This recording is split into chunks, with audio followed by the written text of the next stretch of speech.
Bonjour à toutes et tous, vous écoutez First Print, votre podcast comics préféré, et malgré une actualité particulièrement difficile en dehors des comics, on est là pour essayer de vous sortir de votre quotidien morose en vous parlant de comics et d'adaptations. C'est un nouveau numéro du podcast Front Page qui est là donc pour vous faire le tour de ce qui se passe dans les sphères merveilleuses des gens qui essaient de vous conter des histoires avec du papier, et aussi des gens qui essaient de les transposer sur les écrans en faisant moins bien que ceux qui font sur papier. Mais c'est pas grave parce que l'important, comme on le dit toujours, c'est de participer. Je suis Arnaud Kikou, bienvenue sur... Eh ben non, du Oh coup, merde, bah ouais, complètement elle était pas loupé. mal. Mais on va la garder, tu vois, on va la D'accord. garder parce qu'on s'en branle. Générique. Allez.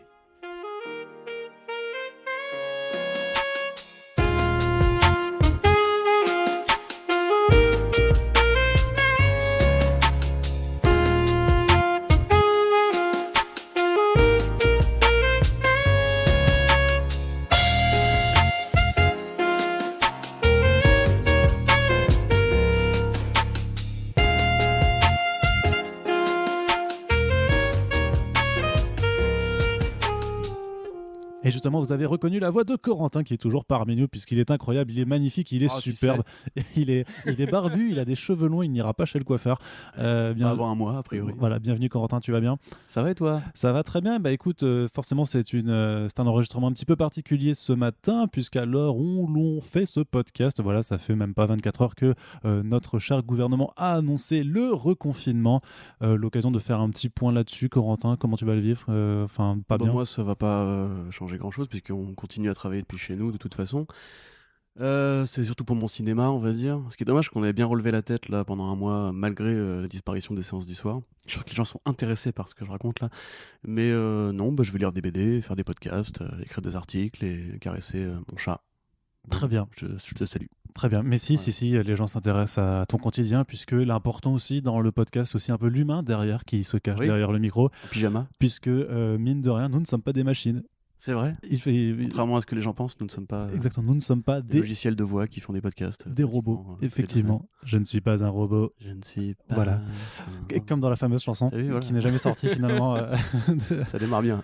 Très très bien. Alors oui, donc voilà, un petit point juste sur le confinement. Je pense que voilà, ça va être compliqué pour énormément de gens. Donc bien entendu, Que nous saluons et que tout nous notre encourageons de nos vœux. soutien à tous ceux qui vont réellement en baver, et bien plus que nous, puisque nous ne serons pas forcément les plus à plaindre dans ce contexte, même s'il y a effectivement des difficultés qui s'annoncent également pour nous.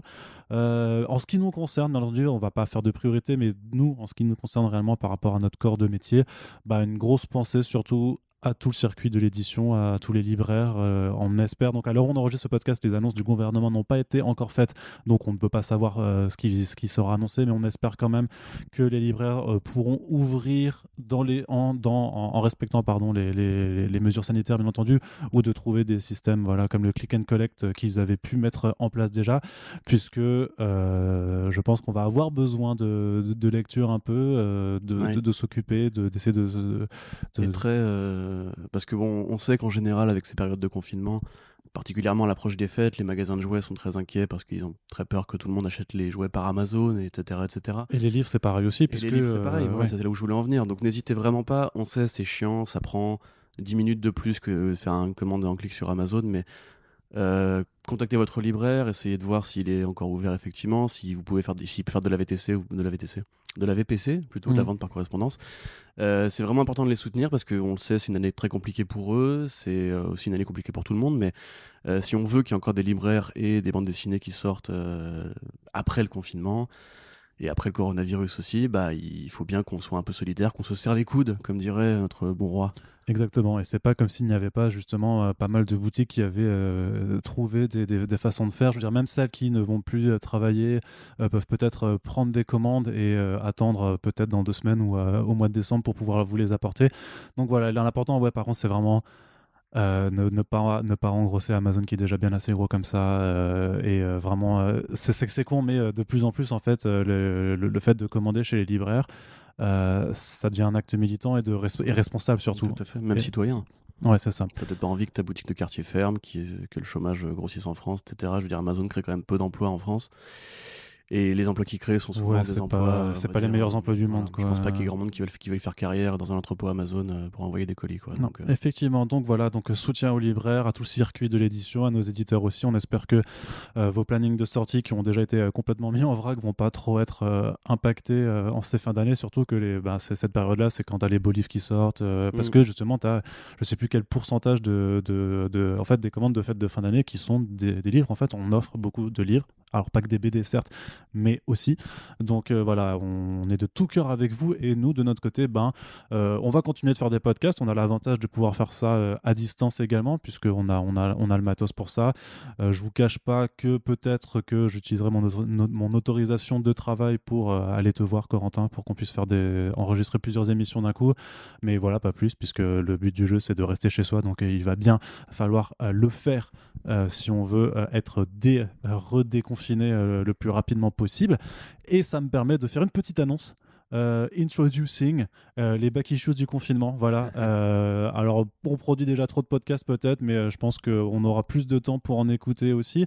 Donc, à partir du 1er novembre, en fait, on va essayer de vous faire une petite pastille de 10 à 15 minutes tous les jours pour mettre en avant une bande dessinée qu'on kiffe, qu'on a envie de vous faire découvrir, que vous pourrez commander peut-être, ou juste que vous pouvez vous noter dans vos futures lectures. Et ce sera l'occasion. On fera ça d'abord un petit peu juste tous les deux, Corentin, mais bien entendu, on n'a pas l'intention de faire ça tous les jours, juste nous deux, et ce sera l'occasion d'avoir quelques copains, copines avec nous pour essayer de s'occuper, de partager nos lectures.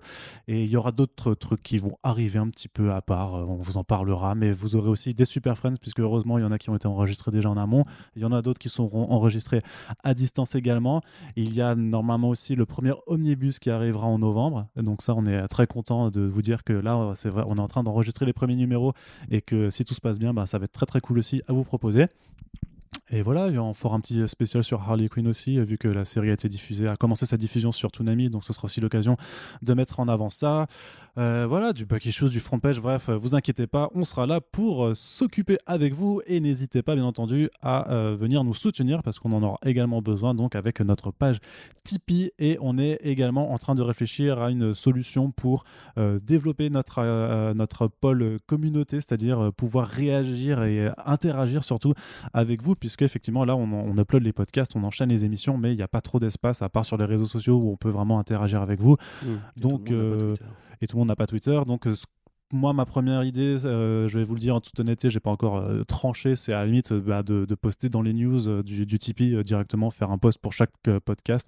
Comme ça, vous pouvez directement aller interagir dessus. Et puis, ça vous incitera à vous inscrire sur Tipeee. Hein, voilà, c'est cool. Ah là là, je suis vraiment démoniaque.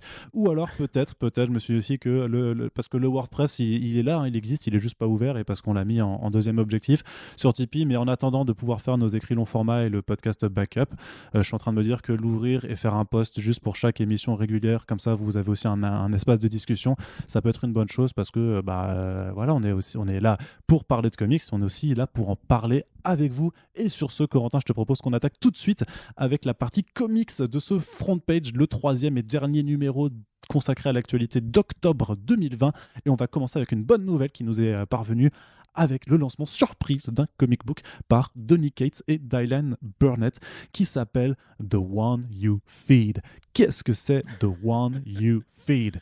Celui que tu manges. Celui que tu nourris. Celui que tu nourris. Ah oui, attends, pardon, celui que tu manges. The One You Eat. Effectivement. Anglais, voilà. Oui, écoute, je suis italien, donc j'ai interview des auteurs en anglais toute l'année, mais c'est vrai, c'est ça. Mais voilà, mais en fait, c'était parce que j'étais vraiment trop dans ma lancée, et du coup, j'ai des. Bref. Qu'est-ce que c'est? Alors, c'est un spin-off de God Country. C'est ça. L'une des premières histoires de Donny Cates, ou pas exactement celle qu'il avait un petit peu mis sur le devant de la scène avec son copain Geoff Cho, qui parlait d'une épée, grosso modo. On va résumer ça comme ça. Il y a toujours une thématique de l'épée, de toute façon, dans les œuvres de Donny Cates. Là, alors moi, je vous avoue, je n'ai pas encore fini le premier numéro, donc tout ça est très parcellaire. De toute façon, on y reviendra dans un back issues très prochainement. En fait, ça raconte un truc qui est assez proche de nous, puisque ça parle d'une épidémie. Alors, rassurez-vous, tout va bien. Il ne s'agit pas de traiter au quotidien comment tu gères les tests et les masques, mais plus c'est une épidémie un peu plus vénère, puisqu'en grosso modo, des loups-garous apparaissent sur Terre. D'où le The One You Feed, puisque c'est une comptine ou un proverbe très connu chez les Anglais, c'est qu'en chaque homme, il y a deux loups. Le loup qui représente les mauvais penchants, l'égoïsme, la voracité, et l'autre qui représente plutôt le loup plus docile, plus affectueux, plus bienveillant. Le gros toutou. Et voilà, et qui se battent dans l'âme humaine depuis toujours. Et dans ce cas-là, après, on pose la question, mais du coup, qui gagne à la fin? Et normalement, on répond The One You Feed, donc celui que tu nourris. Tu vois le. Ouais, bien entendu, mais c'est carrément en fait ce qui est utilisé dans le film New Mutants à la fin, en fait, où elle Ah ouais parle vraiment de cette dualité intérieure par rapport Ouais, notamment bah, au Demon très Bear. vieux, hein, c'est très vieux. Mais là, grosso modo, ça va juste servir aussi à poser du coup le contexte. Monde contemporain qui va tout à coup basculer, et une jeune héroïne, encore une fois, avec une grosse épée qui va mener une aventure. T'es sûr que c'est parce que pour moi c'est marqué A Prince, enfin j'ai pas, et même dans le design ça a Non, l'air ça d'être un commence en jeune monde garçon contemporain. juste très juvénile C'est en du fait. post-apo. Ah, c'est une jeune fille, pardon. C'est un jeune garçon. Ben j'ai bien Ok, l'impression, ouais. je vais pas, je t'avoue, je te dis encore une fois, là, c'est tombé hier, hein, donc là, on a eu aussi beaucoup de numéros à lire pour le Back Issues qui arrivera tout bientôt, donc je vous avoue, j'ai pas encore pu attaquer tous les détails. En tout cas, de ce que j'en ai vu, c'est très joli. Dylan Burnett, donc très très bon dessinateur, c'est Avec très qui coloré. Ouais, il avait fait Cosmic Ghost Rider avec Donny Cates Voilà, qui déjà. était peut-être l'un des meilleurs boulots de Denis en termes de comique, on va dire, parce que c'était une série complètement parodique à la Rick and Morty, où un Punisher futuriste devenait le Ghost Rider, etc. Et aussi le Silver Surfer qui voulait après tuer Thanos puis l'élever. C'était vraiment magnifique. C'était vraiment magnifique. Voilà, Oui. point. Je sais pas pourquoi j'ai besoin de broder là-dessus. Et ça s'annonce très bien, encore une fois. Donny Cates, c'est un mec qui est sur tous les fronts de l'indé en ce moment, qui a plein de projets. Celui-là, il arrive un petit peu par hasard. C'est super, par surprise. Surprise C'est plutôt, super cool parce que ça commence à revenir un petit peu. J'ai l'impression que c'est ces espèces d'effets d'annonce où d'un seul coup un truc jaillit du néant. C'était le cas pour le projet de Decampi, enfin de l'ex Decampi également sur Panel Syndicate. C'est ce que Matt Kindt a fait avec The Hero Trade chez Bad Ideas en fait, Ouais. où un premier numéro dessiné par David Lafemme est sorti comme ça Tout un à jour. fait. Où aide-moi, Robert Kirkman et ses dessinateurs. Ouais, Die Voilà. avec Chris Burnham. Non, je pensais à Firepower, mais Firepower, c'était pas en surprise. Ah ouais Firepower, c'est en fait, Ok. ils faisaient aussi la surprise parce qu'ils disaient en fait, je vais pas commencer par un single issue, mais directement par un album. Donc, c'est-à-dire que, ouais, il y a déjà 8 numéros, grosso modo, qui ont été dessinés et paf, vous aurez l'album pour démarrer la série. Mais par contre, Die avec Chris Burnham, c'était vraiment en fait, ils avaient glissé les numéros en surprise pour les comic shops. Et Trop du coup, fort. le jour même, c'était ah bah en fait, il y a un nouveau Kirkman qui vient de sortir avec Chris Burnham et c'est ultra violent et c'est cool. Donc, servez-vous. Tout à fait. Donc, bien belle annonce. Accessoirement, ça fait partie justement de ces comics que vous pourrez lire pendant le confinement, puisque c'est donc sur Panel Syndicate, la maison de boutique de comics, on va dire, en ligne de Marcos Martin, et un peu Brian Kevon aussi, qui déjà a édité The Private Eye, petit chef-d'œuvre, Barrière, voilà aussi. Autre chef-d'œuvre. La série du mec que tu aimes bien qui a fait Kid Giants, Oui. aide-moi. Hein Le nom de ce Ah, c'est jeune J.K. garçon. Nimura, pardon. Voilà, merci. Donc voilà, qui a fait ça aussi. Ironhead et Blackhead et je sais pas quoi, enfin bref, il y a plein de trucs super bien, mais là je vous avoue que ma mémoire flanche un peu. Et effectivement, vous pouvez choisir le prix que vous donnez. Vous pouvez donner 0 € si vous n'avez pas d'argent, vous pouvez donner 20 € si vous en avez beaucoup. Premier numéro est disponible. Là, j'ai l'impression, si tu veux, que Panel Syndicate est quand même vraiment en bonne forme. Il y a quand même plein de trucs bien qui sont arrivés récemment. C'est un mode de distribution différent, il y a tous les formats. Bon, après, évidemment, pour ceux qui préfèrent le papier, c'est un peu pénalisant, mais il y aura une édition attendre. Voilà, française de toute façon à terme, c'est évident. Oui, il faudra, Donc, sinon, ou même anglaise, puisque généralement c'est Image Comics qui les édite après en album, mais il faudra patienter voilà. plus Sachant longtemps. que là, en l'occurrence, c'est pas un format forcément à l'italienne, puisqu'il y a des pages verticales, Ouais. pas horizontales comme pour The Private Eye. Donc, cool projet, on a hâte d'en voir plus. Et puis, Donny Cates qui vraiment, un petit peu comme Snyder ou comme Millar en un sens aussi, vraiment en train de se répandre dans l'indépendant, dans différentes structures, avec différents projets qui, a priori, n'ont pas tous une épée géante comme sujet. Donc on est très content et puis c'est cool effectivement de réussir à créer comme ça la surprise quelque part. Quelque chose qui se perd un petit peu. Tout à fait. De façon générale, donc c'est bien de pouvoir le faire. Et on enchaîne avec un autre projet qui a l'air très excitant, mais sur lequel on va pas pouvoir discuter très longtemps non plus. Je crois qu'on l'avait un petit peu mentionné dans le dernier front page. C'est ou alors on l'avait pas mentionné. Il me semble pas parce que justement il y avait trop peu d'informations. C'est vrai. Et en plus de toute façon vu que je m'étais complètement planté sur les pronostics, mais j'ai sûrement une explication à t'apporter là-dessus. C'est Snow Angels, un nouveau comic book qui sera écrit par Jeff Lemire qu'on ne vous présente pas. qu'on ne vous présente plus. Et s'il y a besoin de vous le présenter, j'ai envie de dire, réécoutez plein de nos podcasts, parce que je crois que Jeff Lemire, comme Frank Miller ou Alan Moore, c'est un peu un de nos petits chouchous. Et dessiné par Jock, illustre artiste britannique à l'accent anglais doucereux, voilà, qui vont se réunir pour ce titre en indépendant, dont on ne sait rien, si ce n'est qu'il s'appelle Snow Angels, qui fait partie de la programmation de Comixology Originals, qui sont donc Parce que Jeff Bezos c'est partout. Ouais, c'est vrai que c'est un petit... c'est vrai. Mais malgré tout, ouais, Comixology Original, enfin Comixology, c'est pas le pire truc de chez Amazon, et voilà. Non, bien sûr. Et puis pour le coup, finalement, on sait peu de choses, il n'y a pas encore eu de synopsis tout à fait officiel, mais vu le pédigré de l'un et l'autre, on peut quand même tabler sur l'idée que ce sera bien.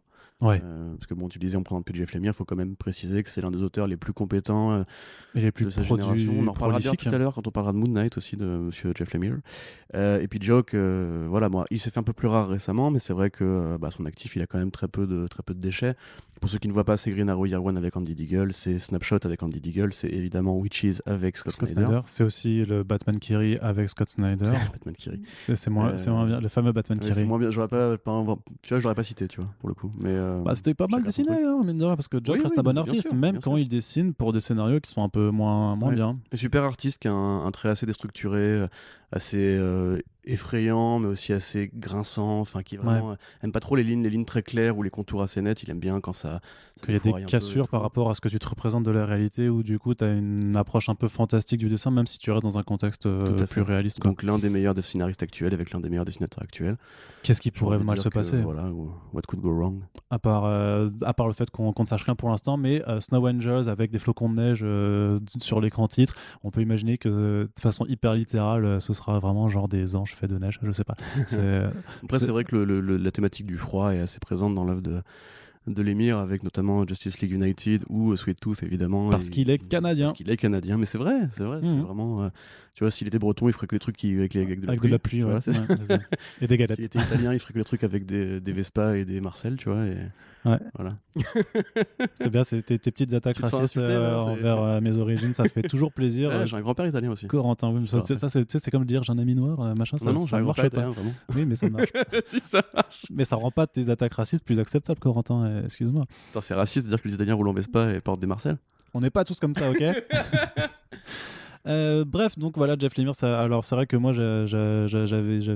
j'avais parié sur un projet plus DC Comics / Black Label / Mr. Freeze, vu le froid, tout ça, vu les derniers travaux aussi des deux compères qui étaient, alors pas que, mais pour beaucoup chez DC Comics. Et en fait, parce que je pense que je peux le dire maintenant, en fait, à Angoulême dernier, Jock m'avait grosso modo fait comprendre que c'était ça ce qui allait arriver, mais entre-temps, moi ce que je vois, c'est que y a eu la crise du coronavirus, qu'on sait que DC Comics a mis le frein sur les projets Black Label. Ça avait fait l'objet de plusieurs actualités. Et je suis en train de me demander en fait si le projet qu'ils avaient chez DC a juste pas été sabordé, mais par contre que les gars avaient envie de toute façon de bosser ensemble et qu'ils se sont rapatriés en fait sur un autre truc de la sorte. Et puis il est pas impossible qu'Amazon en tant qu'entité justement peut-être alloue plus de budget maintenant aux productions originales de Comixology Originals, puisque encore une fois, comme pour The One You Feed, c'est des BD que tu peux lire, y compris pendant le confinement, et vu que l'actualité sanitaire... Alors ça l'a pas forcément, parce que c'est prévu pour 2021, donc j'espère que quand ça sortira, le premier numéro, on sera plus confiné. Bon, c'est possible dans ce cas-là, mais effectivement, voilà, après il faut voir, selon les scientifiques, ce sera l'été 2021, donc on verra bien. Ouais, mais en tout cas, belle annonce, de belles annonces en ce moment, je trouve. Bah oui, écoute, on se fait plaisir. Une autre annonce qui personnellement me fait plutôt plaisir, c'est l'annonce d'un spin-off, ou plutôt d'une suite de Mercy de Mirka Andolfo, qui va s'appeler Merciless. Merci, c'est un titre enfin, Mirka Andolfo, déjà c'est une artiste qui cartonne, qui a pas mal explosé en fait ces dernières années, avec justement des titres qui sont publiés initialement en Italie, comme Contro Natura. C'est devenu Unnatural chez Image Comics, et c'est sorti chez Glénat sous le titre Contro Natura. Du coup, tu vois, je le fais sans... des Marseille. Non, il n'y a toujours pas de Vespa, qui était en fait une sorte de thriller, érotique avec des animaux, voilà, des animaux anthropomorphisés, et grosso modo ça se situait dans une société très pas totalitaire, mais très control freak en fait, notamment sur la question des mœurs, où justement les animaux doivent simplement se reproduire et avoir des relations avec des gens de leur propre espèce. Et donc on suivait Peggy qui était un cochon. Une cochonne. Une... mais c'est une truie si tu préfères. Voilà, mais, ouais, mais c'est jamais très, c'est Bah pas oui, je très, sais, mais c'est bon, pas très c'est gracieux ce qu'elle quoi. est, Quand tu même. vois, c'est une terme Et donc officiel. voilà, et qui en fait voyait son quotidien bouleversé parce que dans ses songes, elle voyait un loup. Alors justement, le loup, c'est quand même d'un point de vue de chaîne alimentaire, c'est pas ouf pour un cochon. Mais voilà, elle voyait ce loup terrible qui lui faisait vivre des rêves particulièrement sulfureux. Et arrive le moment où elle rencontre ce loup dans la vraie vie. Et déjà, relation interdite complètement. Faut pas qu'elle se fasse dénoncer par ses pairs. Puis ça virait dans un côté plus mythologique, un peu mystique. Euh, qui personnellement ne m'a pas convaincu, mais c'était en tout cas déjà très bien, très très très bien dessiné. Elle a un trait qui fait vraiment penser à Barbucci, donc le mec qui a fait Skydoll notamment. Et voilà, pour moi c'est vraiment une artiste qui mérite. Elle avait aussi fait du DC Bombshells chez DC Comics, du coup c'était absolument magnifique. Et Merci, c'est une sorte d'histoire d'horreur mi-Lovecraftienne, mi-Stephen King, je dirais, en fait, où il y a ce personnage très, très d'une grande dame qui s'appelle Lady Helene qui arrive dans une ville, ancienne ville minière qui a complètement abandonné son excavation parce qu'elle veut racheter la mine de ce village qui a été fermée quelques années auparavant puisque en forant trop loin dans les profondeurs, les gens se sont aperçus qu'ils avaient réveillé des choses pas très très belles, donc une sorte de créature. Donc il y a 2 tomes déjà qui sont arrivés chez Glénat en France qui adoptent en fait un découpage un petit peu à la franco-belge où ils mettent que 2 épisodes par album. Donc c'est un choix qui se laisse discuter, mais qui s'apprécie pour autant. Enfin, disons que leur édition classique, c'est quand même un format un petit peu comics dans l'objet. Par contre, ils ont fait une édition collector qui, elle, est vraiment magnifique et qui agrandit, donc pour vraiment apprécier les pages de l'artiste.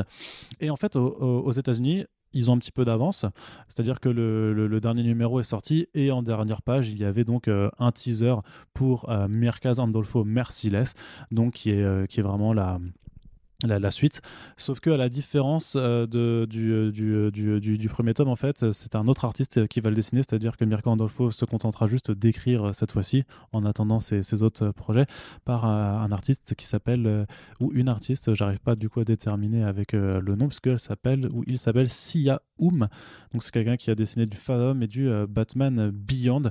Toi, Corentin, tu n'es pas ultra chaud sur Mercy, t'as pas trop apprécié. Non, pas trop. Après, c'est une question de goût. Enfin, moi, les histoires victoriennes, à la Sleepy Hollow, on va dire, Ouais, me un petit peu parlent de ça, ouais. moins que toi, je pense, mais c'est tout. Après, effectivement, j'ai bien aimé Unnatural, Contro Natura. J'aime beaucoup le style de Mirka Andolfo, mais personnellement, non. Après, c'est pas forcément la série Donc c'est bien une artiste, hein, qui me parle le plus. Tout voilà. à fait, je confirme. Voilà. C'est tout. Non, mais j'ai pas grand chose à dire dessus, effectivement, c'est bien. Pour ceux qui ont aimé, merci, tant mieux pour eux. J'attendrai de voir comment ce sera publié. Parce que ce qui est intéressant quand même, c'est qu'avec Contra Natura ou Mercy, c'est qu'il y avait des vrais projets on va dire, de publication simultanée entre les États-Unis et la France et même l'Italie, puisque ça c'est aussi publié d'ailleurs chez Panini Italia, alors que c'est marrant, puisque en France, c'est chez Glénat, donc les bails d'édition entre les différents pays, c'est assez rigolo. Mais voilà, enfin, l'annonce de Merciless, ça s'est quand même fait aussi avec un papier dans le Hollywood Reporter qui fait quand même pas mal de papiers souvent sur les gros projets comics qui arrivent, attestant un petit peu quand même de la façon dont cette artiste s'est installée vraiment dans le paysage du comic book indépendant. Donc clairement un projet à suivre et on vous fera un topo très certainement. Alors du coup pas avec Corentin vu qu'il n'a pas aimé, mais je trouverai quelqu'un qui a bien aimé Mercy pour en parler dans son ensemble quand le 3e tome sera paru. Donc ça, c'était un petit peu le tour de ce qui se fait vraiment dans les sphères indées. On fait un petit point du côté de DC Comics Vertigo, mais pas vraiment non plus, avec un petit trip que se sont fait Neil Gaiman et Gary Frank vis-à-vis de leur personnage de Death, enfin du personnage Death de Neil Gaiman, parce que Gary Frank n'a pas inventé Death du tout, puisque dans les années 90, Vertigo avait fait une campagne de sensibilisation sur le virus du sida, donc le VIH, avec en fait un court récit de 8 pages dans lequel en fait Death, vraiment c'était un numéro qui s'appelait, enfin un encart qui s'appelait Death Talks About Life, donc déjà t'as un petit jeu de mots sur le fait que la mort vous parle de la vie, et vraiment elle faisait donc tout un discours sur la transmission des maladies sexuelles, avec un John Constantine du coup, avec lequel elle expliquait comment mettre un préservatif mais en utilisant une banane, puisque bien entendu dessiner des kikis, même dans les années 90 chez Vertigo, c'était pas forcément la chose la plus tolérée. Enfin bref, tout ça pour vous dire que Neil Gaiman a récemment partagé ses pensées sur le fait que il aimerait bien faire une sorte de mini comic book de la même façon, avec une portée un petit peu pédagogique sur l'épidémie du coronavirus, puisque un des problèmes, il y en a plein des problèmes autour de cette pandémie, c'est que d'un point de vue éducation aux sciences et discours scientifique, en fait, les gens ont beaucoup de mal à comprendre en fait réellement comment ce virus fonctionne, comment essayer de vivre avec cette pandémie.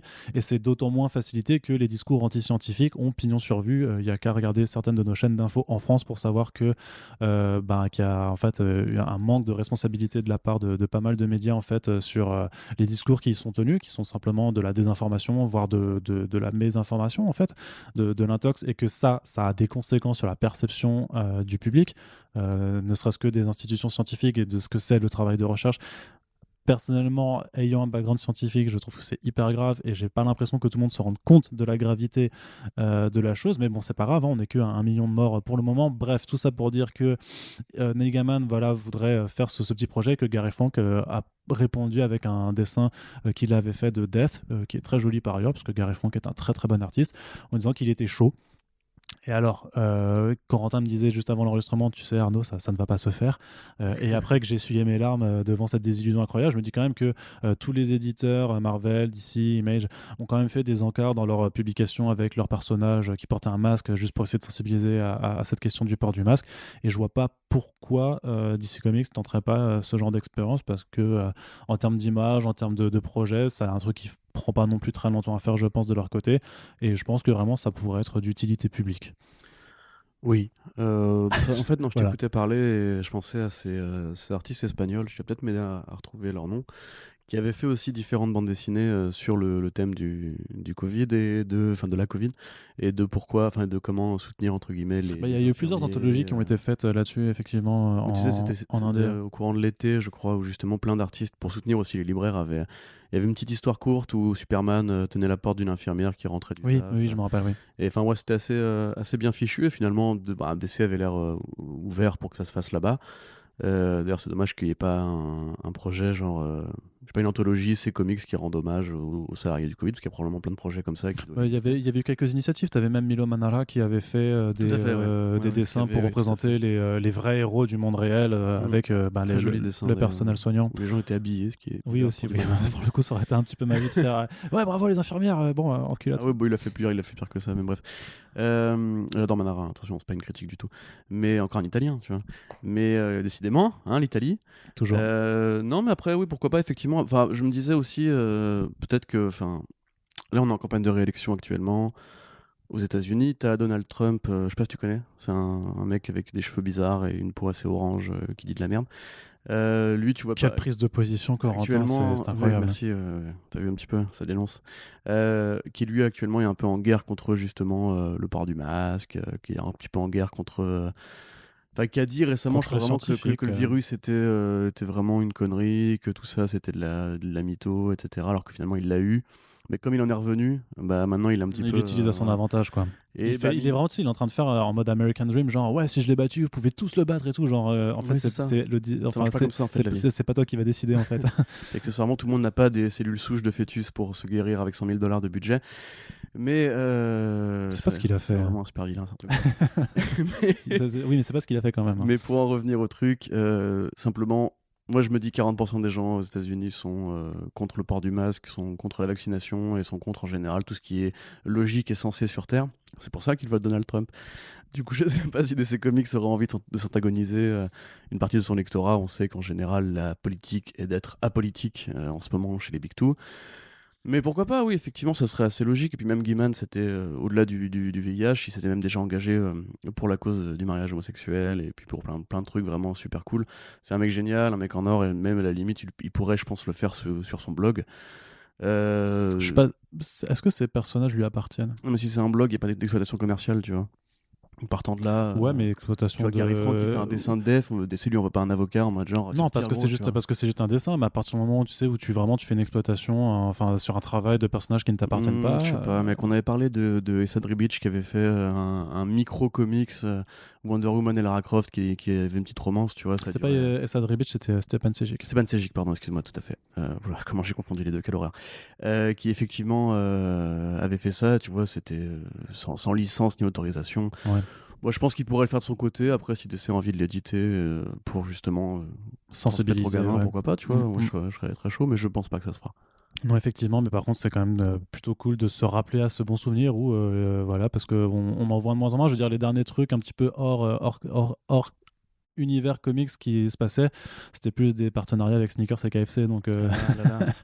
donc Avec le multivers KFC. ça, c'était bien quand même. Non, non, non. Si, moi je me rappelle Non. toujours, je te dis que dans ce multivers, il y avait quand même une planète où du coup, le Colonel Sanders c'était un poulet, c'est-à-dire qu'a priori, normalement, dans cet univers, il mangeait des nuggets d'êtres humains.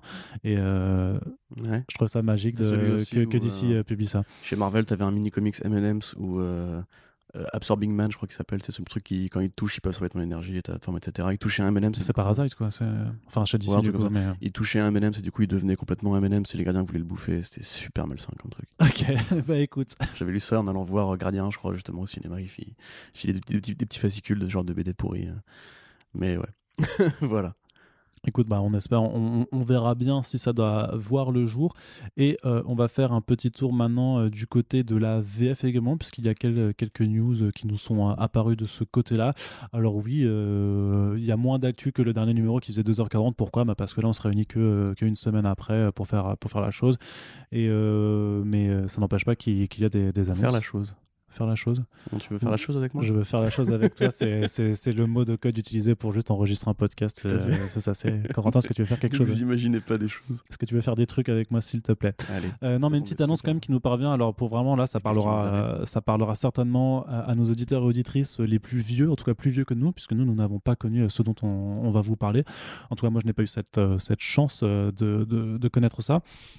C'est les éditions Black and White qui vont publier un très joli projet qui s'appelle Sup-Hero, la grande aventure du magazine Mustang. Donc c'est un projet qui est chapeauté par Thierry Mornay, donc qui est le directeur éditorial de chez Delcourt, également auteur d'un bouquin par exemple qui s'appelle Comics les indispensables de la BD américaine et qui auto-édite aussi les aventures du garde républicain, un super-héros à la française. Donc il y aura également l'artiste Michel Monteillet qui a notamment fait la trilogie du mal avec David Chatham, qui est aussi un expert sur la question des comics, voilà, qui vont donc publier cet ouvrage aux éditions Black and White. Alors qu'est-ce que c'est Mustang? Alors Mustang, pour grosso modo le faire très rapidement pendant que Corentin pianote sur son téléphone, puisque il en a décidément plus rien à foutre de ce sujet. Mais non, ça m'intéresse. Non, vraiment. Non, mais voilà, je suis pas un expert de l'histoire de la publication des comics en France, puisque notamment Xavier Fournier a écrit un bouquin qui s'appelle Super-héros, une histoire française, qui est un peu le b.a-ba de cette question-là. Mais vous n'êtes pas sans savoir qu'il y avait des éditions à Lyon qui s'appelaient les éditions Lug, qui ont publié un grand nombre de magazines dans lesquels se trouvaient les histoires de héros Marvel. Donc on vous parle de Strange, de Special Strange, de Fantasque, de Spidey, voilà, qui ont un peu forgé, si tu veux, le terreau du lectorat Marvel en France dans les années 60 à 80. Et notamment, dans les années 80, il y a une revue qui sortait, qui s'appelait Mustang, en fait, qui a commencé à publier les aventures de création française de super-héros français. Et parmi les plus connus, on trouve notamment Photonique de Ciro Tota, mais également Micros de Jean-Yves Mitton, qui sont... Et en fait, les éditions Black and White continuent de publier ces aventures. Alors, soit ils font des rééditions de ces anciennes publications, ou soit encore, puisque Jean-Yves Mitton et Ciro Tota sont toujours parmi nous, en fait, ils font des nouvelles histoires, tout simplement, avec de nouveaux artistes, ou parfois ils dessinent eux-mêmes les choses. Et donc Black and White, qui s'occupait déjà de faire ces nouvelles éditions ou ces rééditions, va sortir cet ouvrage un petit peu collaboratif, parce que c'est grosso modo, ce sera une sorte... C'est presque, pour moi, c'est presque un MOOC, puisque il y a des interviews de plusieurs personnalités qui sont importantes là-dedans, notamment donc Ciro Tota et Jean-Yves Mitton, à l'évidence. Il y aura Claude Vistel, qui est la fille d'Auguste Vistel, qui est le cofondateur des éditions Lug. Donc forcément, quand tu veux faire un peu une rétrospective sur la publication de Mustang et ses 40 dernières années, c'est bien d'avoir les personnes qui ont été directement concernées. Il y a également Luc Brunswick et Stéphane Perger, donc en fait, qui font une BD de super-héros qui s'appelle Luminary, qui est aussi une BD de super-héros français, mais plus récente, plus moderne, mais qui est un peu, on va dire, dans l'héritage en fait de ce qui s'est fait depuis 40 ans. Il y a aussi Reed Mann, qui est un auteur et dessinateur qui avait relancé Strange, même quand ça avait été racheté, quand les éditions Lug ont été rachetées par Semic. Bref, des gens qui sont concernés par cette histoire, qui ont envie un petit peu de rendre hommage à cette historique de publication. Et donc avec, en outre ces interviews, il y aura des témoignages, des articles en fait, et aussi des hommages sous forme de pin-up, d'illustrations, avec apparemment des inédits. Donc voilà, le programme s'annonce plutôt sympa. Moi, ça m'intéresse de ouf parce que je n'ai pas connu Strange, je n'ai pas connu ces années de publication, puisque quand ça paraissait, je n'étais pas né, et que quand j'étais plus jeune, en fait, j'ai pas grandi avec le format kiosque, ce qui est un truc que j'ai découvert bien plus sur le tard. Non mais je m'en vais tous les jours, c'est vrai, je me dis je suis pas un vrai, tu vois. C'est comme le fait de pas avoir vu le parrain et de parler de cinéma après, tu vois. Parfois je me dis merde, mais en fait si t'as pas connu les kiosques, vraiment t'es pas un vrai lecteur de comics en France. C'est quand même plus facile de voir le parrain que de retrouver les vieux Strange. Bah oui et non, parce que dans les brocantes ça se trouve toujours. Non. Enfin bref, voilà, donc ça sort. Et si Dieu le veut, ça sortira fin décembre, un peu près. Hein? Dans les brocantes. Mais non, mais quoi mais... Ça, tu vas voir le parrain, tu vas voir dans une brocante. Mais non, gros, tu télécharges. Tu vas à la Fnac. Oui, voilà, tu télécharges. Mais c'est pas bien de télécharger, tu vois. Pas bien. Bref, le bouquin donc Super Héros sortira fin décembre pour un prix qui doit avoisiner les 25 €. C'est précommandable déjà sur le site des éditions Black and White. Alors j'ai pas vu d'encart particulier, mais sinon il faut juste leur envoyer un message pour leur dire je voudrais l'acheter s'il vous plaît. Et je pense que vous pouvez vous arranger avec eux. Voilà, donc un projet plutôt qui moi m'intéresse parce que c'est important quand même de pas oublier aussi tout l'historique français dans cette culture-là de la bande dessinée, d'autant plus que il y a encore du super héros Made in France qui se fait, donc avec Luminary, avec le Garde républicain, avec Fusion Man par exemple aussi de David Alphen. Donc voilà, tout autant de BD qui méritent en fait d'être mises en avant aussi et en fait pour comprendre où est-ce que tu en es, faut savoir d'où tu viens. Donc je pense que c'est bien, c'est vachement profond ce que je dis. Trop fort, mec. Voilà, donc mais j'en ai un petit peu marre, toi. C'est avec le passé qu'on construit le futur. Ouais, c'est ça, c'est beau, putain. Alors, nous sommes sponsorisés par citationphilosophique.com. Et les produits laitiers aussi. C'est ça. Non, du coup. Mais dis-moi, Corentin, toi qui m'écoutes parler depuis avant, est-ce que tu es saucé un petit peu par ce genre de choses? Je trouve ça super bien, carrément. On avait fait, quand je t'avais accompagné à la Lyon Comic Con en 2016, je crois. Fameuse année qui était bien. J'avais du coup fait l'exposition sur justement les éditions Lug qui montrait un petit peu le travail de ces artistes à l'époque, et c'est vraiment moi ce que j'aime justement dans les comics un peu rétro, c'est cette ligne claire, ce côté parfois un peu barré, etc. qui pour le coup j'en demande, et c'est une partie de l'histoire des comics que je connais très mal et quelque part qui est d'autant plus intéressante à lire quand on est français. Là, ça a l'air d'être un beau projet, nourri, documenté, riche. Moi, j'ai vraiment hâte de me poser les mains dessus. Parce que, d'une part, effectivement, j'aime bien tout ce qui est BD un peu désuète, un peu rétro, etc. Mais aussi parce que, quelque part, ces gens-là, comme tu dis, sont encore en vie. On les a un peu oubliés, parce qu'on parle aujourd'hui de comics français quand on parle de Ankama ou de 619, etc. Mais il y a vraiment eu du comics français à l'américaine. C'est-à-dire vraiment et puis, comme dit, ça Kirby-like en France. Ça se fait toujours. Hein, ça, je veux dire, alors, je sais plus si c'est Original Watts, je crois aussi, qui édite en fait des nouvelles histoires de ces personnages. Donc, c'est une production. Alors, c'est vrai qu'on n'en parle pas forcément le plus souvent, parce que c'est pas non plus celle la plus mise en avant, et puisqu'il y a toujours ce côté que quand tu fais du super-héros à la française, je sais pas, t'as l'impression que c'est toujours un peu ringard, tu vois, c'est genre ouais, ils essaient de copier les Américains. Non, mais t'as quand même cette préconception qui est pas à l'époque. Qui est pas à l'époque, même aujourd'hui. Non, mais si, même aujourd'hui. Mais non, mais c'est pas ça. Genre, tu prends Marvel UK par exemple, enfin Marvel UK. Typiquement, c'est bon. Évidemment, il y a eu la légende après des grands auteurs qui sont passés de Marvel UK à DC Comics, etc. Mais je veux dire, il y a vraiment des créations qui sont justement on peut passer pour ringard, comme Marvelman, tu vois, avec la mythologie de Merlin, etc. Et en définitive, c'est des trucs qui sont géniaux à redécouvrir aujourd'hui. Moi, tu vois, tu me parles du Garde républicain. Bon, je pense que ça pourrait aller. C'est pas d'époque, hein, c'est quand même vachement contemporain. Ouais, ça fait quelques années que ça existe. Je compare avec Marvelman, tu vois, qui est le héros tout en drapeau britannique, etc. Je pense que ça pourrait aller plus loin dans le côté on défonce un peu des gueules et tout.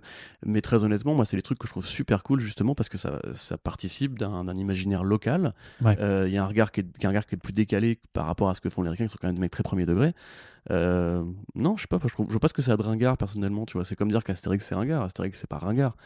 Enfin, je sais pas, tu me Un regardes petit peu bizarrement. quand même, bah si, Mais non, mais dans l'imaginaire collectif, t'as un peu Ah une bah attends, image un peu vieillotte des on est choses, quand même le quoi. premier pays de la BD, enfin, avec la Belgique. Oui, oui, bien Faut qu'on sûr. arrête non plus de. Mais c'est les gros nez, tu vois. Il y a tout ce côté Ouais. maintenant Mais sur non, mais justement, c'est pas que les gros nez. la tu BD à vois. papa, la BD gros nez, c'est un petit peu. Comme quand les gens qui te disent tu lis de la BD, tu lis forcément Astérix et Tintin. Bah non, bah il y a aussi Métal Hurlant, il y a aussi ça, il y a aussi plein de trucs super cool qui se font en BD en France. Ouais, mais je te dis que pour la perception d'un grand public, je pense que quand tu dis je lis de la BD, justement, les gens vont juste se dire ouais, tu lis Est-ce qu'on Achille fait des Talon et podcasts grand Astérix, public, quoi. tu vois, je suis pas sûr. Bah je ne sais pas, j'aimerais bien.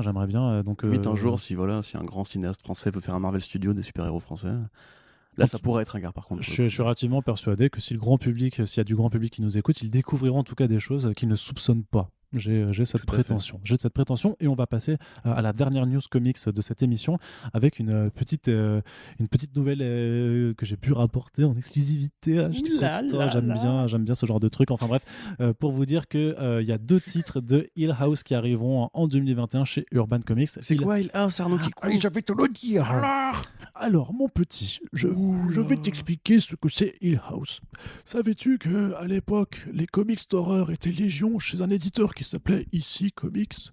Et je vais arrêter tout de suite de faire cette imitation. Oh, la clé, elle tombe. C'est ça.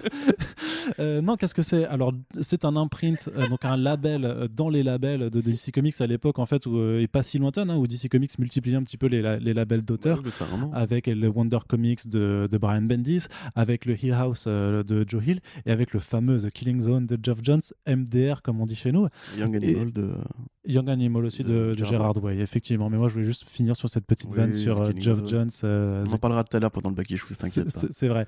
Qu'est-ce que je veux dire? Donc, Joe Hill, qui est un auteur américain d'horreur spécialisé là-dedans, qui est le fils de Stephen King et qui est le co-créateur des comics Lock and Key avec Gabriel Rodriguez. Qui a aussi écrit le bouquin Horns, qui a été adapté au cinéma par Alexandre Aja. Voilà. Français, anglais. Donc de l'horreur, beaucoup d'horreur. Et qui a lancé en 2019, à l'automne 2019, ce label Hill House. Donc il supervise avec plusieurs équipes créatives où grosso modo chacune des séries c'est une série d'horreur tout simplement, avec des artistes plus ou moins connus mais surtout avec un trait assez marqué. Et en fait la bonne nouvelle c'est que les 2 meilleurs titres grosso modo de ce label, qui sont tous les 2 écrits par Joe Hill, arriveront donc respectivement au printemps et à l'été 2021 en fonction des bouleversements potentiels des plannings qu'il peut y avoir. Donc d'un côté on a Basket Full of Heads, exactement, Corentin, donc qui est une histoire où en fait qui est un peu à la limite de la comédie noire, je dirais, puisque c'est donc une jeune femme dans les États-Unis typiques, je sais pas, alors je me rappelle plus la région, mais c'est genre vraiment dans le Massachusetts de Stephen King, tu vois, c'est ça. C'est dans une ville un peu paumée, donc une jeune femme qui s'occupe de garder en fait une. C'est plus le Maine Stephen King. Oui, le Maine, pardon, Massachusetts, c'est plus. C'est plus en nord-est, je crois, Massachusetts. C'est l'État des Républicains, bref. Et c'est Lovecraft, en fait, qui est vachement là-dedans, en fait. Nouvelle-Angleterre, tout ça. Oui, c'est dans le Maine, pardon, Stephen King. Là, je sens la communauté Stephen King France en train de faire démission, Arnaud qui court. Non, c'est quand j'écrivais des news sur Safe Fantasy, à chaque fois que je racontais le pitch de l'histoire de Stephen King. Ça se passait dans le Maine. Je commençais par dans une petite bourgade du Maine. C'est ça.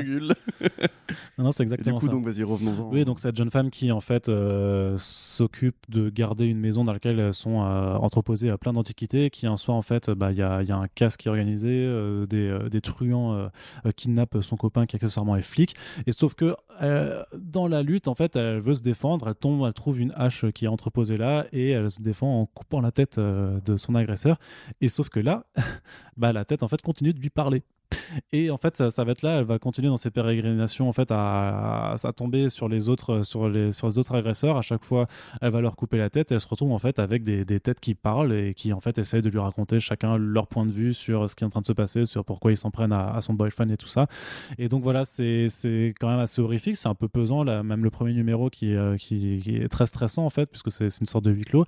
Et puis il y a des touches comme ça en fait d'humour très noir qui arrivent, puisque forcément quand le mec se rend compte qu'il s'est fait couper la tête et qu'il est tout le temps en train de parler, il l'insulte de tous les noms, il fait vas-y, et puis après il fait non mais s'il te plaît vas-y, essaye de me recoller à mon corps et tout, tu verras je te ferai rien et tout ça. Donc c'est vraiment assez curieux. Donc une très très bonne c'est découverte. Un petit peu justement l'esprit, parce que Joe Hill, il faudrait qu'on fasse un jour un podcast plus long sur ce mec là, mais c'est vrai que On a aussi souvent dit que c'était justement une sorte de réponse méta à Stephen King, puisque c'est le gamin qui a grandi avec toutes ces histoires-là. Mais même Horns, Il a dû avoir une sacrée enfance quand même. Ouais, c'est clair. Papa, tu me racontes Carrie ce soir? Son père était peut-être un peu trop occupé à taper dans la coke et à perdre sa vision pour s'occuper de lui, mais tu connais pas l'histoire de Stephen King? Non, bon, ok, ouais. Mais du coup, c'est pareil pour Horns, tu vois. C'est pour ça que j'en parlais tout à l'heure. Horns, c'est une histoire d'horreur quelque part, mais c'est quand même vachement marrant, tu vois, c'est vachement décalé et tout.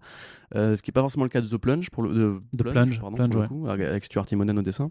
Fantastique, Stuart Immonen. Où là, on tire plus sur le Lovecraft, on tire plus sur The Thing, très clairement.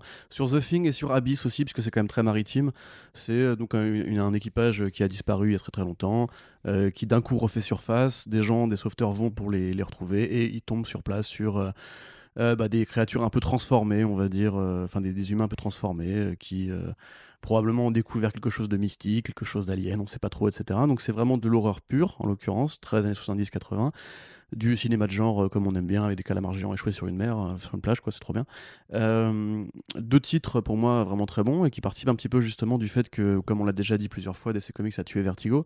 Vertigo, avant de devenir l'espèce de Image Comics avant l'heure que c'était dans les années fin 90, milieu 2000, c'était aussi, en tout cas ça s'est lancé sur un principe de série d'horreur, comme Enigma, comme même les premiers Hellblazer, etc. Ouais. Quelque part, du coup, là, ça comblait un petit peu le vide, avec justement, parce qu'il y a aussi The Hollowwood, plein de séries que Joe Hill supervise sans les écrire forcément. Et ils prennent les deux, parce que forcément, la signature de Hill est ce qu'elle est. Oui. Mais il y a plein de titres super bien dans cette initiative. Quelque part, ça donne aussi espoir de voir des titres de Young Animal débarquer aussi à terme. Donc, moi, je trouve ça cool, en tout cas, Urban qui ne fait pas que du Batman, contrairement à ce qu'on veut bien dire. Et qui là en l'occurrence prend 2 histoires qu'il fera bon suivre pour ceux qui aiment effectivement les écrits de Hill, qui sont très nombreux, probablement plus nombreux que des gens qui lisent Batman en France a priori, parce que c'est quand même un auteur qui a été couronné de succès, qui a été adapté, etc., et qui est un des gros noms de l'horreur moderne, quelque part un peu plus que Stephen King, qui parle je pense un peu moins aux lecteurs contemporains parce qu'il n'a pas forcément cet esprit un peu barré, etc. Ah, tu le penses? Moi, je pense que je pense quand même que King est vachement plus connu. Tu parlais du côté ringard. Non, pour King, moi, c'est King, pas maintenant, si tu veux, il est culte pour ses adaptations qui sont encore en développement, etc. Mais si je veux découvrir de l'horreur moderne, je vais pas me tourner. Je prends les classiques de King, mais tu vois, il sort régulièrement des trucs, c'est toujours varié, c'est toujours nouveau, etc. Donc, après, peut-être que je me fais des idées. Ouais, par contre, ce qui sera vraiment intéressant de voir, c'est vraiment si ces bouquins arriveront à attirer justement les gens qui lisent pas forcément de comics, mais par contre qui sont des fans d'horreur et de Hill en général. Quoi. En tout cas, ouais. je pense, Donc, n'hésitez pas à en parler si vous avez des fans d'horreur, de Stephen King, de Joe Hill et tout ça. Même par rapport à Lock and Key, tu vois, je pense que voilà, je connais pas leur plan, mais j'imagine qu'un petit par le co-créateur de Lock and Key, ça fera toujours peut-être un petit peu son effet. En tout cas, si ça peut intéresser les gens, puisque voilà, le modus operandi, de toute façon, c'est toujours d'essayer de titiller la curiosité enfouie en chacun de nous parce qu'on est trop occupé à travailler. Sachant que Lock and Key aussi revient en VO. En VO. Oui, c'est vrai, oui, c'est vrai. J'allais dire par rapport à Sandman, mais en fait, on s'en fiche puisque la série World War Key va juste tenir toute seule a priori. Donc, belle activité pour Hill sur le plan des comics. Un petit peu comme tu vois, c'est un mec qui a une carrière à côté, mais qui revient faire des comics, et quand il en fait, il les fait bien, quoi. C'est ça. Ouais. Donc, impatient de voir la sortie en France pour vous en reparler. De toute façon, on vous en reparlera, bien entendu. Si on vous fait une amorce aujourd'hui, c'est pas pour passer ça sous silence quand ça sortira. Donc, on y reviendra très certainement dans du back issues. Ne vous en faites pas. Et moi, j'espère aussi que la balle va continuer parce qu'il y a quand même, en fait, plus rien qui en sort là depuis le confinement, quoi. Donc, mais au moins c'est ce que justement on expliquait par rapport à Young Animal, c'était que DC était plus dans une politique de pop-up store, tu vois, d'une boutique éphémère qui gère au bout du néant et qui est là pour distribuer quelques titres. Puis après, on évalue, on voit s'il y a besoin de faire une saison 2 entre guillemets. Young Animal a une droit à une saison 2, donc peut-être que ce sera le cas pour Joe Hill, mais je suis pas persuadé parce que quand même là c'est assez récent et c'est pas forcément tombé au meilleur moment, quoi. Ouais, c'est sûr. Non, mais hélas, comme beaucoup de choses. Donc ça, c'est la fin de cette partie comics. On espère que ça vous a plu et on enchaîne tout de suite avec une petite partie sur la série télé avec quand même une grosse annonce du côté des séries Marvel Studios de Disney+. Il va falloir marquer un temps d'arrêt. Hein ? Non, je dis qu'il va falloir s'apesantir un peu sur cette news-là, pour le coup. D'accord, ok. Voilà. Si tu veux. J'ai envie de m'apesantir aussi. Alors, je sais pas comment faire. Je vais peut-être déjà prendre une voix plus grave pour en parler. D'accord. Parlons plus lentement. Moon Knight. Alors, juste non, mais par contre, sans Sans blagounette, Disney+, tu vois quand même que l'activité est vraiment en train de reprendre du côté de la production de leurs séries, qui ont toutes été victimes du coronavirus également, puisque normalement, à l'heure où on enregistre, on aurait déjà dû s'enfiler Falcon et Winter Soldier. On aurait dû peut-être déjà voir aussi ou appréhender WandaVision. Ouais. Donc voilà. Là, en tout cas, ils sont partis comme en 40, quoi. Ça tourne partout. Ouais. Thor, tout le monde, Shang-Chi a fini de tourner. Les séries Disney+, bon, à part Tatiana Maslany, comme on l'a déjà évoqué, ont quasiment Moi, je dis qu'elle bluffe. toutes une vedette à On leur vote, tête. on vote et on dit qu'elle bluffe. Moi, je dis Moi, qu'elle bluffe. oui, j'ai fait un article récemment où j'ai dit que je pensais moi aussi qu'effectivement, c'est juste de la négo, en fait, a priori. Ouais. Mais Il dit donc, qu'il a plus de genoux, quoi. Mais, Iman Vellani sur Miss Marvel avec des réalisateurs et réalisatrices. Et bah Moon Knight qui bouge bien, quoi, aussi. ouais, ça pulse, puisque rien que le nom de l'acteur principal pour jouer Mark Spector et tous ses alter ego, c'est Oscar Isaac. Donc Oscar Isaac, grand acteur, très connu des fans de pop culture, des fans de comics et même de Marvel, puisqu'il a joué, alors bon là c'était pas fameux, mais il a joué Apocalypse dans X-Men Apocalypse. C'était apocalyptique. Exactement, bon moi il était bien dans la thématique, dans le film qui a un peu détruit, Le vilain des Power Rangers, détruit ça. l'univers X-Men. Je crois que c'est quand même celui-là hein, qui a mis le... Parce que Days of Future Past est resté acceptable, je dirais, mais Apocalypse a quand même marqué Ah oui. la fin. C'est le moment où la Fox a dit Bryan Singer, faut qu'on arrête maintenant. Ouais, c'est ça. Pas trop loin, cette histoire. Et donc, Oscar Isaac, qui donnait également sa voix à Miguel O'Hara, qui est donc le Spider-Man 2099, en scène post-crédit de Interesting person. Spider-Man Into the Spider-Verse. Donc, troisième rôle dans une adaptation à Marvel, là, donc, pour incarner le Moon Knight, donc, qui est grosso modo un mercenaire. Fils d'un... Voilà, si tu veux résumer, ça va. Ouais. Non, mais je crois que je peux y arriver en 30 secondes. Vas-y, un peu vas-y. Moon Knight, tu me dis si je me trompe, hein, parce que même si j'avais fait du Arnaud découvre Marvel Ouais, là-dessus. meilleure vidéo d'ailleurs. Il y a fort C'est là que longtemps. Arnaud Cookie était apparu. Effectivement. J'ai eu du néant. Qu'est-ce que je veux dire donc? Mark Spector, qui est un mercenaire, ancien agent de la CIA, qui, au cours d'une expédition dans un pays d'Afrique proche de l'Égypte, ou même en Égypte, en fait, refuse d'obéir à son boss, Bushman, et d'assassiner des villageois. Ce faisant, il y a une rixe, il est laissé pour mort, et les villageois qu'il a sauvés vont l'emmener pour essayer de le soigner dans un tombeau égyptien. Et là, aux portes de la mort, il a une vision, il rencontre Khonshu, le dieu égyptien, qui lui dit « Je vais te sauver » en échange d'être mon représentant sur Terre, et Khonshu, c'est un peu le dieu de la lune aussi, le dieu de la vengeance. Et donc, habillé de ce nouvel apparat, en fait, il endosse le costume de Moon Knight pour délivrer une bonne justice à base de poings dans la gueule.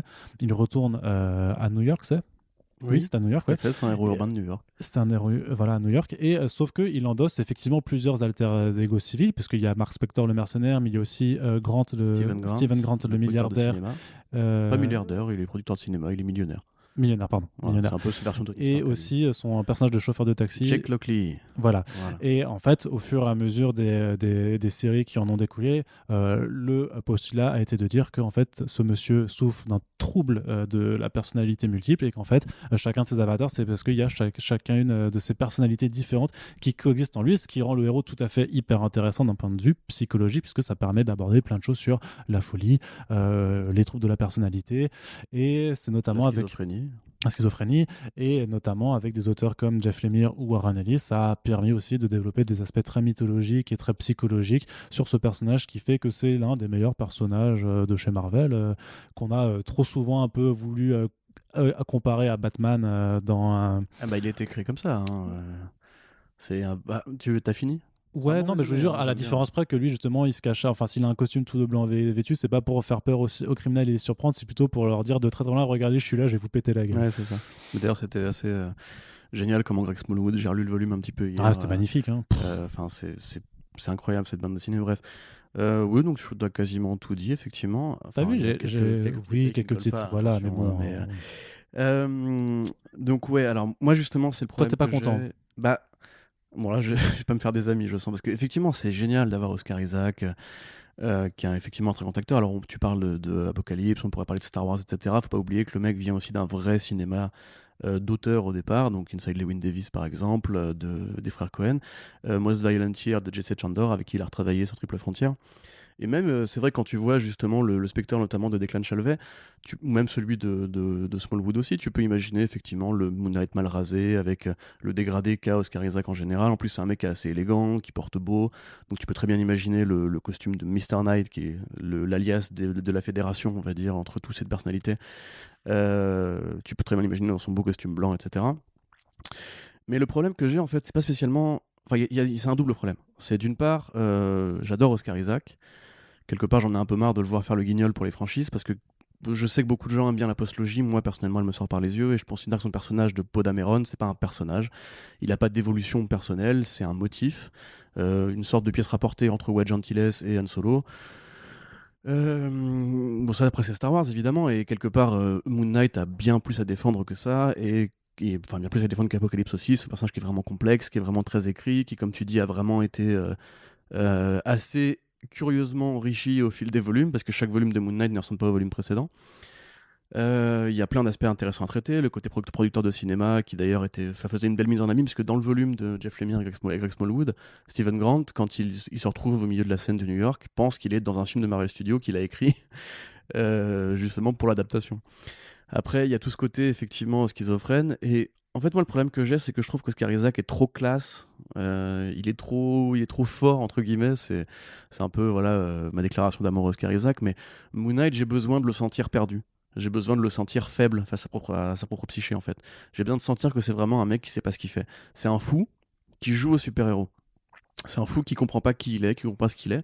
Et dans le volume de Lemire, justement, on revient même à l'idée qu'en fait, depuis le début, il était schizophrène, que Khonshu n'existe pas, que c'est juste l'emblème de sa maladie, de sa schizophrénie, et qu'en fait, dès qu'il était gamin, il a commencé déjà à se créer des personnages, et qu'en fait, il avait un esprit brisé de naissance. Donc ça développe un propos assez intéressant justement sur la maladie mentale, mais vraiment, tu vois, pas juste le côté il est schizo, comme Jekyll et Hyde, comme Double Face, etc. Maintenant, l'autre problème que j'ai, c'est que je trouve que Marvel Studios se repose un petit peu sur des acteurs cool d'Hollywood, comme Mahershala Ali pour Blade. On va en parler. Alors qu'au final, c'est pas ça leur essence. Tu vois, quand ils font Iron Man, ils vont chercher Robert Downey Jr. qui sortait de. Mais ça a changé, bien sûr, mais prison, la situation a tellement changé depuis 2008 par rapport à leur logique d'acting. C'est ça qui me va pas forcément. Chadwick Boseman, c'était qui avant de faire Black Panther? C'était un très bon acteur. C'était un bon acteur. Il avait fait effectivement ce biopic sur James Bond qui était très bien. Mais il avait pas pété comme il a pété maintenant. Oscar Isaac, il a pas besoin de faire Moon Knight pour sa carrière. Quelque part, moi j'ai un peu besoin, si tu veux, de ces espèces de rôles personnages. Chris Evans, c'est pareil, il avait fait des films, il avait fait Sunshine et compagnie, mais c'est devenu Captain America aux yeux du grand public. Mais c'est peut-être une tendance inverse, parce que justement, à l'époque, ils avaient des personnages quand même, on va dire, connus, en tout cas au moins pour Captain America, et du coup, ils pouvaient se reposer sur le personnage.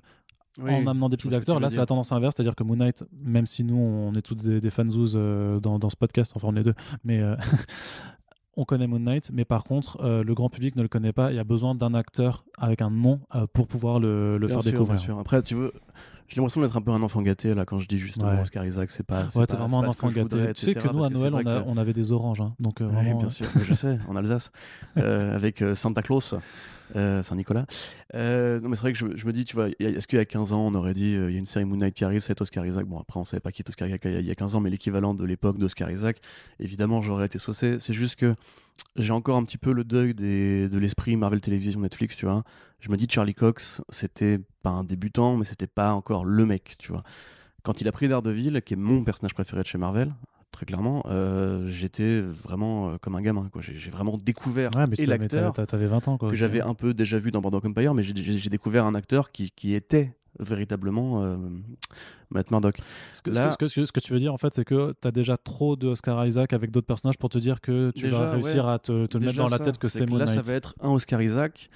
Et aussi, j'ai peur que quelque part, ils le prennent par-dessus la jambe, même si c'est un grand acteur et qu'il s'investit même dans les plus mauvais rôles. Parce qu'il faut rappeler qu'il a aussi fait Sucker Punch, il a fait plein de trucs avant d'être connu, ce mec-là. Hein. Mais j'aurais aimé, si tu veux, un mec qui jaillisse du néant et qui devienne Moon Knight pour tout le monde, en fait. Tu vois ce que je veux dire ? Ouais. Après, bon, ça, c'est un truc. Et surtout, et c'est là pour le coup que j'ai un vrai problème avec cette série, c'est que plus elle se rapproche, plus on a des infos sur elle, plus je m'aperçois que j'ai très peur et j'ai pas forcément envie qu'elle se fasse en réalité. Parce que À cause de Marvel Studios, à cause de Marvel à Studios. cause du PG-13. On parlait justement, et là pour le coup, il faut vraiment prendre l'avance sur les recommandations qu'on vous fera. Probablement qu'on vous parlera de Moon Knight dans les Bakish du confinement ou pas, parce que moi j'ai vraiment envie de la pousser, cette BD là, tu vois, parce que c'est un personnage qui est très peu connu, vraiment, même chez Marvel, c'est une blague au départ, Moon Knight. Tu vois, c'est un Batman. Il lance des shurikens, il a un planeur, il a une cape blanche, etc. Il est apparu dans Werewolf by Night. Tout à fait, oui. Et effectivement, en plus, c'est un personnage qui est au croisement de plusieurs modes. Tu vois, le retour des monstres dans l'espèce de néoclassicisme des années 70 et les héros urbains à la Iron Ouais. Fist, Daredevil, Luke Cage et compagnie. C'est un héros street level, etc. Mais c'est un Batman parodique qui est aussi mélangé avec le Blue Beetle du Golden Age, puisqu'il y a ce côté mythologique, etc. Quelque part, il n'est pas aussi mythologique que Thor, parce que quelque part, Khonshu, on voit que lui, tu vois, on voit pas Monra, on voit pas tous les vrais dieux égyptiens, Mm. etc. Puis après, il a été C'est, développé. ouais. Vas-y. Non, j'ai juste un flash de la représentation de Khonshu par Greg Smallwood qui est, Ah, qui est incroyable. magnifique, magnifique. Et justement, en fait, quasiment tout ce qui s'est fait sur Moon Knight était pas très mémorable. Ça a toujours été des mini-séries au dépoté. Il y a eu quelques volumes assez longs, avec je crois qu'il y avait même eu du Sienkiewicz à l'ancrage. Enfin, c'était voilà, Doug Munch qui l'avait créé, qui en plus est un mec qui aime bien l'urbain et le monstrueux. Et il a vraiment, pour moi, fallu attendre le volume de Warren Ellis et Declan Shalvey, qui est très court en plus, hein, qui ne dure que 6 numéros. Et le doublé Warren Ellis, Declan Shalvey et Jeff Lemire, Greg Smallwood et Frank Avila, etc., qui après s'en sont rajoutés au truc. Pour moi, ça fait partie des meilleurs trucs qui soient arrivés à Marvel, de toute l'histoire de Marvel. C'est-à-dire que je pense pas que tu puisses faire mieux Bold statement. en tant hein. que, non, en tant que projet éditorial. Pas Mm. forcément, il y a des meilleures histoires, etc. C'est pas ça que je dis, mais il n'y a pas un doublé d'histoire qui a aussi bien résumé et quelque part conclu un personnage. Tu vois, d'ailleurs, depuis, on n'a plus de Moon Knight, on a eu le volume de Max Bemis qui est totalement indispensable et qui fait que Mais qui est cool quand même. répéter. Mais tu vois, ces deux volumes-là, parce que Warren Ellis, il fait pas vraiment une intrigue de fond, il fait juste de la BD concept avec un numéro, une idée, un numéro, une idée, un numéro, une idée. Ouais. Et avec les idées qu'il a posées lui, donc Mr. Knight, le costume, le rapport à Khonshu avec cette espèce de tête flottante d'Ibis et compagnie, de squelette d'Ibis. Jeff Lemire arrive derrière, il revient aux origines, il change tout, il casse tout, et quelque part, il fait un truc que tu pourras pas dépasser ensuite. C'est-à-dire que tu peux pas, ou alors il faut faire un truc totalement différent. Et je crains que Marvel Studios ne fasse pas ça. Ils feront une origine, déjà pour commencer, ce qui est une erreur. Et ils pourront pas aller aussi loin. Les idées Mais ils vont visuelles de aller, Greg Smallwood, tu peux pas les adapter à l'écran. Il faudrait un artiste conceptuel comme Jonathan Glazer ou même Nicolas Winding Refn pour avoir ces tons hyper blancs, ces plages de blanc sur lesquelles tu vois à peine le visage de Moon Knight en surimpression. Les scènes sur la lune avec la nouvelle personnalité greffée, etc., qui fait très dessin animé japonais à la Evangelion et compagnie, tu vois. Ou la vision d'Escaflowne et compagnie. Et là, pour le coup, en fait, je m'aperçois que si tu veux, c'est pire que Daredevil, parce que Daredevil est fait pour être adapté quelque part, parce qu'il a justement des codes qui correspondent aussi à une vision du cinéma de série B, etc. Vraiment, j'ai pas la moindre confiance enfin, c'est Marvel Studios en fait, tu vois. Après, on va vers une diversification des idées. Donc Mohamed Diab qui arrive aussi à la mise en scène, qui est un bon réalisateur social égyptien qui fait des films assez engagés sur la police, sur la révolution, complètement les pervers, engagé. etc., hein. voilà. Enfin, les pervers et le harcèlement sexuel en Égypte avant la révolution et tout. Bah là, je me dis que de toute façon, tout comme moi, ce que ça m'indique, c'est qu'ils veulent exploiter le background égyptien Ouais, et sûrement faire du coup de l'origin story très appuyé sur le côté plus mythologique que sur l'aspect folie. Mais tu vois, pour moi, en fait, la seule manière de faire un bon Moon Knight, ce serait de prendre le volume de Warren Ellis en saison 1, le volume de Jeff Lemire en saison 2, et tu t'arrêtes là. Parce que tu peux rien faire d'autre, en fait. Franchement, relisez-les, chers amis les auditeurs, et essayez d'imaginer une suite, en fait. C'est pas possible. Y a rien, tu peux rien faire ensuite, parce que Moon Knight admet qu'il est fou. Moon Knight se débarrasse de Khonshu en quelque sorte. Il fusionne ses personnalités entre elles disparaissent, donc tu peux plus revenir en arrière en fait. Et même quelque part, le costume de Mr. Knight enterre l'ancien costume de Moon Knight, tu vois. Il n'y a plus de Moon Knight à cap ensuite. Et je vois très bien qu'ils vont faire une armure à Oscar Isaac. T'as même des concept art qui ont commencé à arriver où personne ne l'imagine en Mr. Knight, alors que c'est un costume qui enterre le costume précédent. Enfin, le costume original de Moon Knight, il pue quoi. C'est Assassin's Creed le truc. Enfin, c'est. Ouais, mais quand c'est Finch qui le dessine, je trouve que ça a de la gueule quand même, tu vois. Ouais, moi je sais pas, je suis vraiment très attaché à ces volumes-là. Je trouve que c'est parmi les meilleurs trucs que Marvel a fait ces 10 dernières années au moins. Et en tant que projet éditorial, c'est pour moi l'équivalent de Batman Killing Joke sur la relation Batman-Joker, tu vois. C'est compliqué de surenchérir derrière, et je crains, parce qu'à part ça, franchement, bon après, il y a probablement des auditeurs de Moon Knight qui m'écoutent et qui disent, mais non, il y a tel volume qui était bien et tout. Moi, j'ai vraiment lu que les Bendis et quelques numéros du Bronze Age, enfin quelques bons arcs, hein. J'ai pas non plus découvert Moon Knight du jour au lendemain, mais pour moi, c'est un héros qui est éclaté avant ces deux volumes-là, qui est un Daredevil Batman-like, tu vois, quelque part, il a pas grand intérêt. Et c'est parce qu'il devient méta avec Lemire et Ellis qu'il devient bien, et j'ai très peur que Marvel Studios n'arrive pas à faire du bon méta, parce que Marvel Studios ne sait pas faire du bon méta. Ils savent faire du Spider-Man avec des blagues, mais ils savent pas faire du bon méta comme ça. Donc j'ai vraiment très peur de ce Bah projet. attends de voir, peut-être que la phase 4 va justement montrer ce qu'ils savent faire dans ce registre-là. Ouais, j'ai froid. Ouais, Faut effectivement, pourquoi pas. essayer d'être Mais... positif. mais je suis positif, je te dis, Oscar Isaac, j'ai très hâte de le voir, justement. J'imagine très bien une scène très peu éclairée où il parlera à Khonshu en tête d'ibis, en costume, et lui-même en costume tout blanc avec des stars un peu partout. Il y a des scènes que je me représente, tu vois. Mais Jeff Lemire, c'est un niveau quand même, genre, ce qu'il a fait avec la compréhension entre les deux niveaux de réalité, Anubis qui apparaît, les scènes sur la Lune, encore une fois, les scènes dessinées par Frank Cavilla en mode full polar. Il faudrait limite 3 réalisateurs différents par épisode, avec 3 directeurs photo différents par épisode, qui chacun donne un style en fonction des personnalités. Oui, et mais tout. alors là, c'est sûr que là, en termes d'ambition Mais et voilà. de trucs, tu Mais demandes. on en est là, mec. Tu demandes la Lune, si je me permets pas mal. cette On en petite est là. blague. Et puis même, je veux dire, Smallwood, c'est déjà, les visages sont réalistes, les combats sont magnifiques, c'est déjà un film en un sens, tu vois. Donc moi, j'ai pas besoin de cette série. Bah, À la fois, c'est si pas elle grave. met des bouquins entre les mains des gens, c'est toujours Ouais. pareil, hein, je serais content. Et je suis évidemment ravi que ce soit Oscar Isaac, même si j'aurais vraiment aimé qu'en fait ça se passe à l'époque de la saison 1 de Daredevil, tu vois, en tie-in ou quoi. Parce qu'à l'époque, il y avait vraiment une envie de correspondre à la ligne street que je ressens pas encore forcément dans les séries Marvel Disney+. Tu vois, les séries Marvel Disney+, pour l'instant, c'est quand même beaucoup de personnages qui sont populaires en comics, qu'on va adapter en série. Même Moon Knight, quelque part, pourquoi faire Moon Knight? Tu peux se poser la question par rapport à Miss Marvel qui a un phénomène d'édition, She-Hulk qui est un personnage gimmick hyper facile à adapter, Falcon Winter Soldier, Parce que WandaVision, Moon etc. Knight, ils sont pas là, parce qu'ils ont pas leur Batman du MCU, quoi. Bah ouais. Et Ouais, parce c'est un que peu ça, hein. Daredevil est encore C'est- bloqué c'est- voilà, c'est ça. avec la fin du deal Netflix. C'est comme tous quoi, les Hero Street ont déjà été adaptés par Netflix, quelque part ils sont dans un entre-deux un peu chelou, donc ils prennent Moon Knight qui est un peu the next best thing. Mais s'ils le traitent comme un Daredevil, moi je vais être super déçu. Je le sens déjà en fait. Bon, bah alors, Voilà. gardons, Désolé, excusez-moi. sachons Mais patience je suis quand même garder. saucé quand même, tu vois. Enfin, voilà. Voilà, soyons saucés, mais dur. patients quand même. Et voilà, plutôt que de. Donne ton de- avis toi sinon. Non, moi, D'accord. Non, pas mon j'ai pas d'avis parce que je suis pas autant attaché que toi en fait au volume de. Enfin, j'ai beaucoup aimé ce que j'avais lu. Mais Arnaud Cookie, qu'est-ce qu'il en pense? Ah bah Arnaud Cookie, je crois qu'il doit adorer Arnaud le truc. Kiki. Et du coup, Arnaud Cookie. Ouais. Je sais pas, faudra que j'irai lui poser des questions sur mon dial, sur mon multivers du téléphone là, le dial H, tu sais. Mais Après, non. vraiment, je veux pas cracher dans la soupe, je te dis, ça reste quand même une très bonne nouvelle. Et si ça peut faire une bonne série polar chez Marvel Studios, je serais content.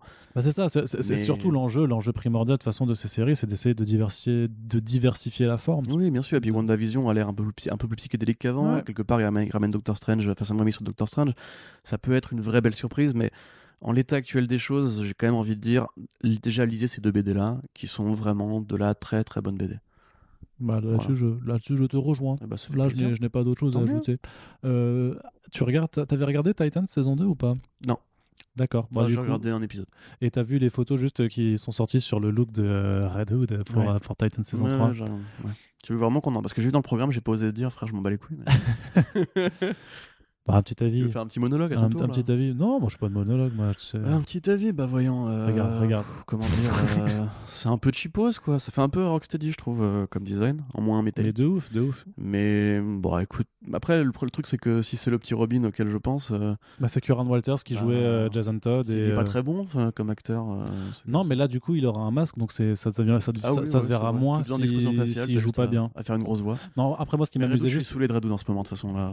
Ouais, mais Déjà, ça m'évidente. non, mais ce qui m'amuse un petit peu avec le projet, c'est que bon, Redwood, on va pas la refaire si vous nous écoutez, mais voilà, c'est l'alias de Jason Todd qui était le second Robin dans l'historique de Batman, qui a été tué par le Joker et qui est revenu à la vie bien des années plus tard, en reprenant d'abord l'avatar donc de ce Redwood. Le Redwood, le casque rouge étant également une référence en fait au premier alias de celui qui deviendra le Joker dans Killing Joke. Et grosso modo, Redwood, quand il revient dans Gotham City, il fait ce que Batman n'est pas capable de faire, c'est-à-dire employer la force létale pour régler de façon définitive les problèmes liés aux criminels dans Gotham City. Depuis, le personnage a quand même beaucoup évolué et on le représente plutôt sous une forme de simplement de sidekick de Batman qui essaye de pas buter les gens mais qui a quand même un petit peu du mal, donc il est quand même là C'est ça. à mettre C'est des un peu le gros... mauvais garçon, Voilà, c'est maintenant, ça. mais Voilà. qui est quand même sympathique, borderline. Et ce qui est marrant, c'est qu'il n'y a pas vraiment de Joker dans Titans. En tout cas, on ne le voit pas. Et l'historique de cette transformation en Redwood, en fait, c'est plus ça qui m'interpelle, c'est de me dire, mais alors dans la saison 2 de Titans, grosso modo, Jason Todd, comme à peu près tous les autres personnages de la série, était déçu par le comportement de Dick Grayson, qui est quand même un Dick Grayson qui a un petit peu du mal à être lumineux, si tu veux, à être un peu le fer, tu sais, le ce mec Dick qui Grayson, soude ouais, l'équipe, c'est quoi. ça. Tu vois, c'est pas un vrai C'est pas Dick le Dick Grayson, quoi. Grayson Voilà. de Geoff Jones ou des New Mutants, hein. Non, c'est ça. New Teen Titans, pardon. C'est ça. Et donc, il était très déçu. Il avait aussi un petit peu une déception amoureuse avec Rose Wilson, donc Ravager, la fille de Slade Wilson. C'est-à-dire, je pense que c'était peut-être le moment le plus malaisant, c'est quand ils essayaient d'avoir une scène de cul entre ces deux-là qui doivent avoir 15 ans à tout casser. En tout cas, dans la réalité et aussi dans la série. Et c'était très, très mal fait, en tout cas, parce que c'était fait de façon beaucoup trop sérieuse pour que ça atteigne le but autre que celui de te foutre mal à l'aise. Enfin bref, déception donc sentimentale et on va dire amicale. Et donc c'est peut-être pour ça qu'il va se décider à devenir le Redwood et à se dire bah puisque effectivement les Titans sont pas capables d'affronter les méchants et de les corriger comme il l'entend, bah et lui on voit bien sur le concept art qu'il a ses flingues donc il va en utiliser.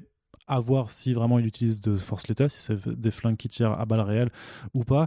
Mais le truc, c'est que dans cette série, dans cet univers, je veux dire, les héros qui tuent, en fait, Oui, c'est pas normal en fait. Ouais, c'est ça. Donc, je trouve ça un petit peu particulier de vouloir mettre le Redwood en tant que marqueur d'une certaine différence, alors que de toute façon, ils ont tous un historique où ils ont tous buté à un moment, ils ont tous tué des types à un moment ou à un autre, quoi.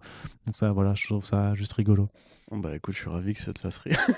Bah, vaut mieux en rire Ah, les gens qui tuent que d'autres prendre gens. ça trop à cœur, parce que Non, malgré c'est tout, sûr, c'est sûr. après, c'est un angle intéressant, c'est juste que bah, c'est quand même passé à côté de pas mal des choses qui font l'essence du personnage. Mais là, pour le coup, à la limite, si tu retrouves un Redwood qui bute vraiment, qui est vraiment ultra vénère et tout ça, j'ai envie de dire que c'est l'un des rares moments où la série va retourner, si tu veux, un peu à l'essence des personnages. Parce que, enfin, moi, personnellement, je trouve que le Jason Todd d'aujourd'hui, le Redwood d'aujourd'hui, qui n'emploie plus la force létale, c'est quand même, je trouve, passer à côté de ce qui faisait quand même le charme de cet anti-héros, qui est un peu, du coup, ben, le Punisher de DC à ce moment-là. Ouais, mais je sais pas pour moi, le Redwood, il faudrait vraiment qu'on se pose pour en parler un jour. Enfin, si un jour on fait un podcast sur les Robins ou quoi. J'ai vraiment l'impression qu'ils savent plus quoi en faire. Enfin, chez DC, hein, Mais ils ont je trop dis tu bien. sais, ils ont tellement enfin oui, ils ont trop de Robin, enfin ou Oui, d'ex oui. Robin. Et puis en Donc, fait, c'est une idée que tu peux utiliser une fois. Le coup de Batman va, un Joker qui le tue, il revient, il est pas content, puis après il se remet avec Batman, et puis voilà. Pour moi, il aurait peut-être dû mourir pour se débarrasser du problème, mais à part ça, à part dans Batman Hush et dans Under the Red Hood, je trouve qu'il a jamais vraiment trop brillé. D'ailleurs, on oublie de dire que Jason Todd avait déjà tué quelqu'un avant de devenir le Redwood, hein. C'est parce que par rapport à Tree Joker, je me suis relu justement les numéros. Tu sais, l'argument de Tree Joker, c'est Batman a brisé Jason, etc. En fait, non, c'était déjà un petit enfoiré bien avant, mais bref, bah, il a toujours été violent. borderline, Ouais, ouais, très tout à borderline. fait, Ouais. et très agressif, bizarrement. Et Ça c'est parce qu'il passe trop de temps sur Twitter, je pense. c'est pas impossible. Ça serait une allégorie intéressante, tu vois, de le refaire sous cet angle-là. Mais j'ai l'impression que Damian, tu vois, est un petit peu une version réussie de Redwood, au sens où c'est aussi un petit Batman un peu coléreux, un peu rebelle, et qui aime bien flinguer des types. Et puis au final, il va réussir à se reconnecter avec Batman en tant que père. Là, pour le coup, dans la série Titans, je vais être très honnête, moi je ne regarde plus cette série parce que je trouve qu'il y a beaucoup, beaucoup de produits super-héros en série télé. Doom Patrol me correspond mieux et je trouve est une meilleure adaptation et une meilleure série, plus loufoque, plus généreuse. Et là, en plus, t'as Batwoman à côté, t'as eu Gotham pendant des années. J'en ai un peu marre de voir la mythologie de Batman sous cet angle-là. J'attends The Batman, j'attends la série Gotham de Matt Reeves. Mais très honnêtement, là, il y a une sorte de. Même Pennyworth, tout ça, enfin, t'as une sorte d'accélérationnisme des productions Batman sur le petit écran. Et en définitive, je trouve qu'il y a quand même très peu de choses qui sont vraiment marquantes. Tu vois, là, on voit le Red Hood. Bah, Tu parles du Joker, probablement qu'on ne le verra pas dans cette saison-là, mais le Joker, on l'a déjà vu quand même beaucoup dans Gotham. Oui, oui, et c'est surtout le fait, c'est que c'est une série Titans à la base, donc ça aurait été bien de pouvoir exploiter en fait autre chose que la mythologie Batman par ce biais, parce que les Titans, c'est pas juste. Ok, certes, il y a Nightwing historiquement dans le délire, mais je veux dire, ils ont quand même décidé de se rattacher énormément en fait au passé de Dick Grayson, au fait qu'il ait quitté son costume de Robin et tout ça. Bon, au bout de 2 saisons, il est enfin devenu Nightwing. T'as quand même tous ses autres collègues, t'as Raven, t'as Beast Boy, t'as Starfire, tout ça, qui sont quand même pas ultra exploités non plus. Et j'ai envie de dire, est-ce qu'il serait pas temps d'essayer d'aller justement, parce que moi c'est ce que j'aimais bien en plus même dans la seconde saison et dans la première, c'est que en amenant la Doom Patrol, en amenant Superboy, en amenant ne serait-ce même que Deathstroke ou Crypto, moi je trouvais que c'est qu'il y avait une certaine volonté d'approfondir l'univers d'ici en dehors du Bat-Universe. Et là, ils disent pour la saison 3, tu vas avoir Redwood, tu auras aussi Batgirl, enfin Barbara Gordon et tout ça. Faites chier les gars. T'as Bruce Wayne, hein. Oui, t'avais déjà Bruce Wayne aussi. L'argument de la saison 1, c'était quand même Enfin, bref, on va pas spoiler pour ceux qui n'ont pas vu, mais moi je sais pas, en fait cette série, j'ai vu que je vois qu'elle plaît en plus aux gens, donc c'est cool, très honnêtement, si ça peut effectivement encore une fois. Et puis en plus c'est quand même assez burné, c'est quand même assez, c'est violent, c'est rentre dedans. Bon, c'est un peu, pour moi c'est un peu. C'est un peu gamin quand même, tu vois, mais il Ouais, y a c'est ça. pas. C'est anormalement sombre pour un truc d'adolescent qui justement en général les Teen Titans c'est Ouais, aussi mais c'est ce qu'on aime, c'est le côté un petit peu X-Men Evolution, tu vois, un petit c'est peu un il peu se dragouille. c'est un petit peu Berlanti et ses potes qui se sont dit on en a quand même un petit peu marre de faire des trucs cucu avec la CW, donc là on fait Ouais, un mais petit tu peu vois, Doom plus Patrol, c'est vulgaire. pas spécialement cucu et c'est vachement bien foutu par Ouais, mais là rapport c'est au aussi BD une de autre Morrison. c'est une autre façon d'aborder la chose, mais ça dépend qui est vraiment comment. Mais quelque part, c'est l'endroit où ils font du cucu, les Teen Titans, tu vois. C'est des ados, ils partent à l'aventure, ils se Ouais, font bah là ils gueule, sont ils se tous draguent, ils font des torturés. toutous. Enfin, je veux dire, le bisou Starfire et Nairobi dans le dessin animé Teen Titans, c'est un moment culte de mon enfance, tu vois. Ouais. Culte, attention. Hein. Regardez ce magnifique dessin animé si vous avez l'occasion, d'ailleurs, il est vraiment génialissime. Mais non, du coup, moi, Tecton, ça m'intéresse peu. Et très honnêtement, le Redwood, je pense que je l'ai assez vu pour les prochaines années, là, déjà. Donc, sans plus. Est-ce que Chilling Adventures of Sabrina ça t'intéresse un petit peu plus? Alors oui, pas forcément parce que la saison 3 était bonne, au contraire, elle était pas terrible du tout, mais parce que ça va être la fin, donc du coup là ils ont eu 8 épisodes pour boucler, donc c'est quand même peu, hein, mine de rien. Bah c'était Surtout, 10 les surtout pour précédentes saisons, pardon. C'était 10 épisodes. Ouais, je crois, ouais. Ouais. Même voire 12, je sais plus, bref. Non, pas 12. Mais surtout parce que la série est vraiment a pris un mauvais tournant, et je pense que Netflix en est aperçu, et c'est pour ça qu'ils ont annulé très vite. Et que du coup, Tu crois pas qu'il y a un Berlanti, coup de coronavirus derrière tout ça aussi? Je pense pas, parce que c'est Non. quand même un produit qui partait très bien il y a quelques années et qui s'est quand même assez vite étiolé. Rappelle-toi, quand c'est sorti, ils avaient renouvelé très vite, ils avaient dit que ça durera tant de saisons, il y aura un Christmas special et tout. En définitive, finalement, ça s'éteint un peu, j'ai l'impression, dans l'anonymat, puisque bah, tout le monde est passé un peu à autre chose. Aujourd'hui, c'est plus vraiment un événement, Chilling Adventures of Sabrina. Même moi, je t'avais dit, mes potes du grand public, on va dire, qui regardaient la série, m'ont toutes dit en l'occurrence. Saison 3, c'est assez riverdalisé à balle, et puis quelque part, c'est pas faux non plus.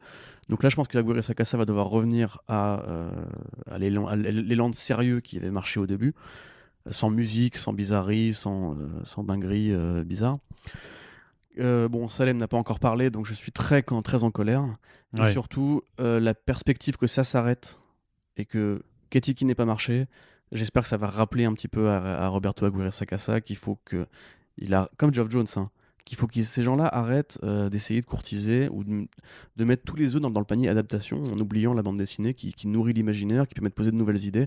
Là, tu vois vraiment que Sabrina, c'est parti. Ça tourne à vide dans la saison 3. Vraiment, il manque d'idées. Il y a un concept qui va durer pendant 5 épisodes, mais t'es là, what? Mais attends, la saison 1, ça allait super vite, justement. À chaque épisode, t'avais un truc un peu différent et tout.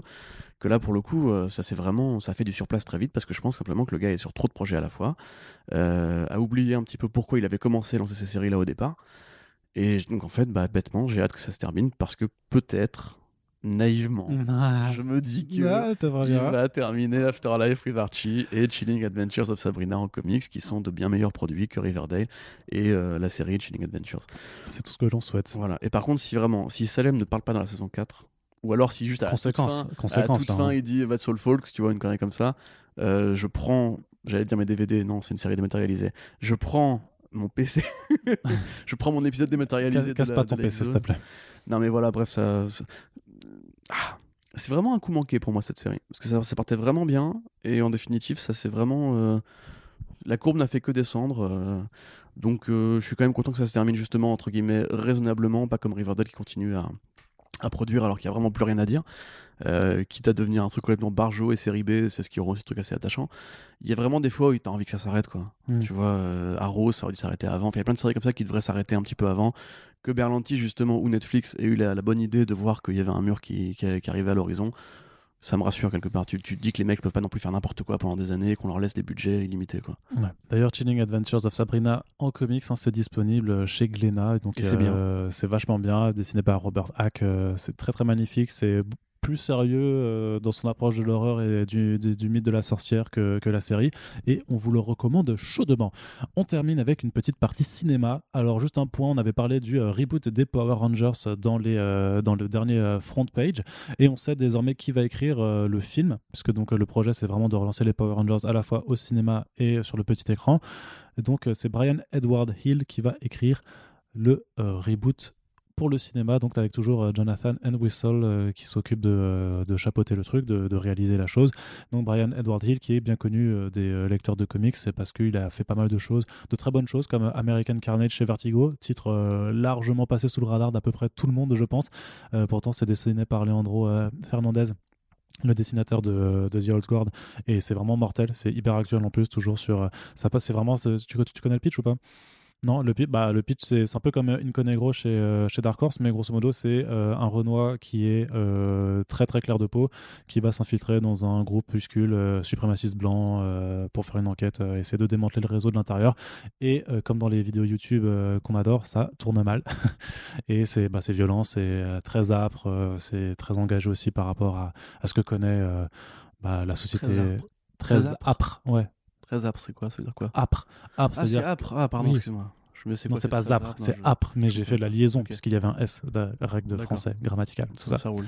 Continue. Donc voilà, c'est hyper bien. À côté, par contre, Brian Hill, il a fait Killmonger, il a fait une mini-série Killmonger chez Marvel. Il a aussi fait un truc qui s'appelle Michael Cray chez DC, qui est en fait horrible parce que l'histoire est pas nulle, parce qu'elle est marrante, parce que grosso modo, c'est Michael Cray qui va dessouder en fait des sortes de parodies des personnages DC dans le monde Wildstorm, tel que la relance de Warren Ellis l'a inventé. Mais par contre, c'est dessiné avec le cul, mon gars, mais c'est incroyable. En fait, il y a vraiment quelque chose de fascinant quand tu regardes les planches des numéros de Michael Cray, c'est de se dire, il y a quelqu'un qui est éditeur, qui a vu le travail mois après mois, et à chaque fois il a validé, il a dû écrire OK, that's good, on va envoyer ça à l'impression, alors que genre, mais je te jure que je pense honnêtement que même sur les perspectives et tout ça, je peux faire mieux. Je pense qu'en travaillant un petit peu, je peux réussir à faire mieux que ces dessins, et ce truc reste une anomalie d'édition. Alors je sais pas, je sais que j'étais hyper méchant quand je disais que grosso modo le dessinateur c'était, tu sais, les 8% de personnes handicapées dans les entreprises. C'est très très méchant, mais franchement, vraiment vous regarderez, non mais vous regarderez les planches, vraiment c'est dessiné avec le cul, c'est catastrophique. Et pourtant, alors que l'histoire était pas dégueulasse. Bref, c'est un scénariste qui est pas mauvais, qui a déjà écrit pour la télévision ou pour le cinéma. C'est un gars qui opère un petit peu dans les deux milieux. Donc Il va écrire l'adaptation de Black ouais, ça par contre c'est hyper bien comme projet. Ouais, espérons que le film soit bien. Voilà. Mais t'as pas de ressenti particulier sur si, bah j'ai voilà. carrément un ressenti particulier. Bah dis-moi quel est ton justement, ressenti le fait particulier. que ce soit un mec qui vienne des comics entre guillemets, c'est un touche à tout, hein. Il a fait vraiment beaucoup de choses. Il est passé par plein de strates d'écriture, on va dire, de plein de disciplines pour lesquelles il a écrit. Mais le fait qu'effectivement ce soit un gars qui vienne des comics, ça me rassure dans ma théorie qui veut que ce reboot soit quand même aussi influencé par ce qu'a fait Boom Studios sur les Power Rangers. Parce que, encore une fois, Brian Hill, qui est un mec engagé, sur effectivement un scénariste noir-américain qui a fait des histoires engagées. C'est pour ça probablement qu'il a arrêté l'écriture de Black, mais Black, ça reste une adaptation de comics chez Warner Bros. Donc là, je me dis que Entwistle, qui aussi a adapté Charles Forsman, vraiment j'arrive à le dire, 2 fois sur Netflix, c'est aussi un mec qui a fait du comic, qui a fait de l'adaptation de comics. C'est des gens qui connaissent les Donc, BD. voilà, c'est des gens qui savent lire des BD, Brian Edward Hill, c'est sûr qu'en tout cas pour préparer son projet, il va lire au moins ce qui se fait en comics, parce que en même temps, sur quoi tu veux t'appuyer à part ça, les séries Power Rangers originales sont quand même assez réduit, comment dirais-je, je peux sans être insultant parce que j'ai des très bons souvenirs avec, mais c'est quand même pour les enfants au départ. Là, du coup, si tu veux faire un vrai film, à part le film de Dean Israelite et les comics, t'as pas grand-chose comme matériel, quoi. Donc il va au moins lire les BD, et s'il lit les BD de Ryan Parrott, il va forcément trouver des bonnes idées dedans à récupérer. Donc c'est cool. Après, de là, imaginer qu'il en fera un film engagé sur justement la cause des Noirs aux États-Unis, je pense pas. Parce que même si ça reste un mec qui avec les Power Rangers. Oui. Non, mais c'est pas le propos de toute façon. Non, mais ça peut être l'un des propos. Il y a bien un héros noir dans les Power Rangers, qui est le Ranger noir d'ailleurs. Ouais, mais ils vont faire quoi mais c'était super raciste à l'époque. Et le Ranger jaune, c'était une femme asiatique. Et le Ranger rose, c'était une femme. Voilà, donc c'est vraiment totalement débile. C'est stéréotypé. Oui, tout à fait. Mais non, mais c'est pas ça. C'est juste, je me disais qu'il pourrait ajouter un élément un peu politique au truc, mais j'y crois pas trop. Ça reste un produit de studio par Hasbro. Ouais, c'est vraiment, c'est Hasbro, quoi. Très net. Mais effectivement, voilà, au moins ça me rassure sur le fait que peut-être qu'on va avoir une lecture qui s'inspirera des comics de Boom Studios. Et c'est vraiment cool parce que, bon, déjà d'une part, on voit pas forcément les Tortues Ninja de IDW arriver sur les écrans d'ici peu. Donc au moins qu'on puisse récupérer ce que les comics font mieux que le cinéma et la télévision depuis quelques années dans une lecture sur les écrans. Bah, je trouve ça bien. Après, ça reste très spéculatif de ma part, hein, parce que c'est pas sûr du tout. Mais si ça peut adapter le très long volume de Boom, je serais super content. Eh bien, Voilà. espérons. Par contre, justement, quand tu parlais un peu de l'implication sur l'éco-sociétal, sur le fait de peut-être parler De politique, de politique, voilà. de Parce que société moi, que j'aime pas trop mettre de la politique dans les comics. Ah, C'est pour excuse-moi. ça. Non, mais c'est vrai, c'est pas bien. C'est pas très Super cool. manié la politique. Oui, Wesh. il a jamais été créé par des juifs avant la Seconde Guerre mondiale. Voilà. Qu'est-ce que je voulais dire du coup? Non, parlons avant, parce que c'est bizarre là. Non, bah c'est pas mal. Je sais pas. Podcast ASMR. Ouais, bah justement, mais il faudra qu'on fasse un concept. Ça s'appelle First Brain. Comme ça. First Brain. Non, ça c'est pas ça, je pense que c'est pas agréable pour nos auditeurs et nos auditrices. Bref, projet Blade qui avance un petit peu justement parce qu'on a appris qu'ils sont à la recherche de scénaristes noirs américains pour ce super-héros qui arrivera donc, fera son grand retour chez Marvel Studios. Oui, non, c'est vrai, j'ai oublié de le préciser pour Moon Knight dans ma longue diatribe.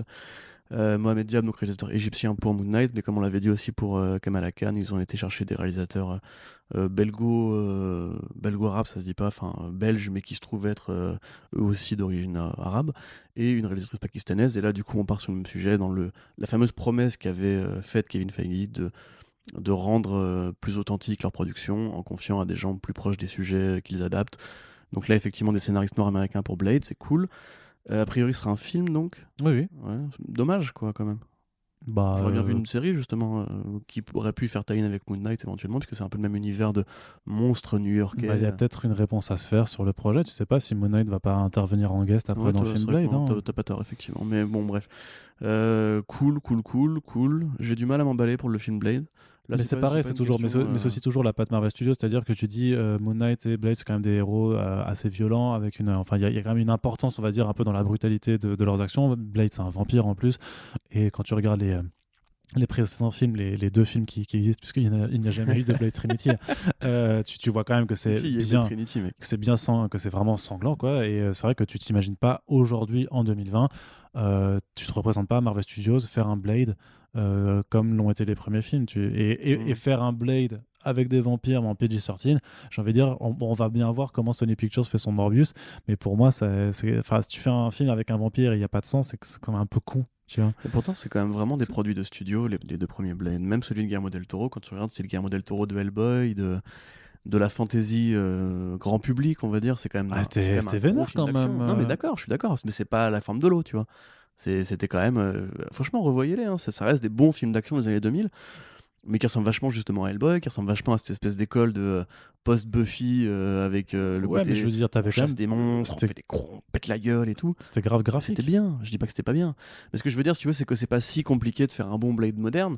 Moi, j'ai pas forcément besoin d'énormes gerbes de sang, juste j'ai besoin que ce soit je sais pas, que ce soit complémentaire et pas juste une ressucée. Mais tu vois, c'est pareil, c'est comme pour Moon Knight, le personnage de Blade, il est pas si important en BD, quoi. Qu'est-ce que tu veux adapter vraiment concrètement? Je connais pas les chefs-d'œuvre de Blade personnellement, et c'est pas un personnage qui me paraissait important avant les films, tu vois. Là, du coup. Non, mais tu pourrais faire un truc en mode full horror, je sais pas, où Blade va buter Dracula, tu vois, je sais pas. Ouais, bah, il y aura peut-être Dracula, on sait pas, pourquoi pas. Mais quelque part, comme tu dis, en plus, le truc, c'est qu'on a déjà des bons films avant.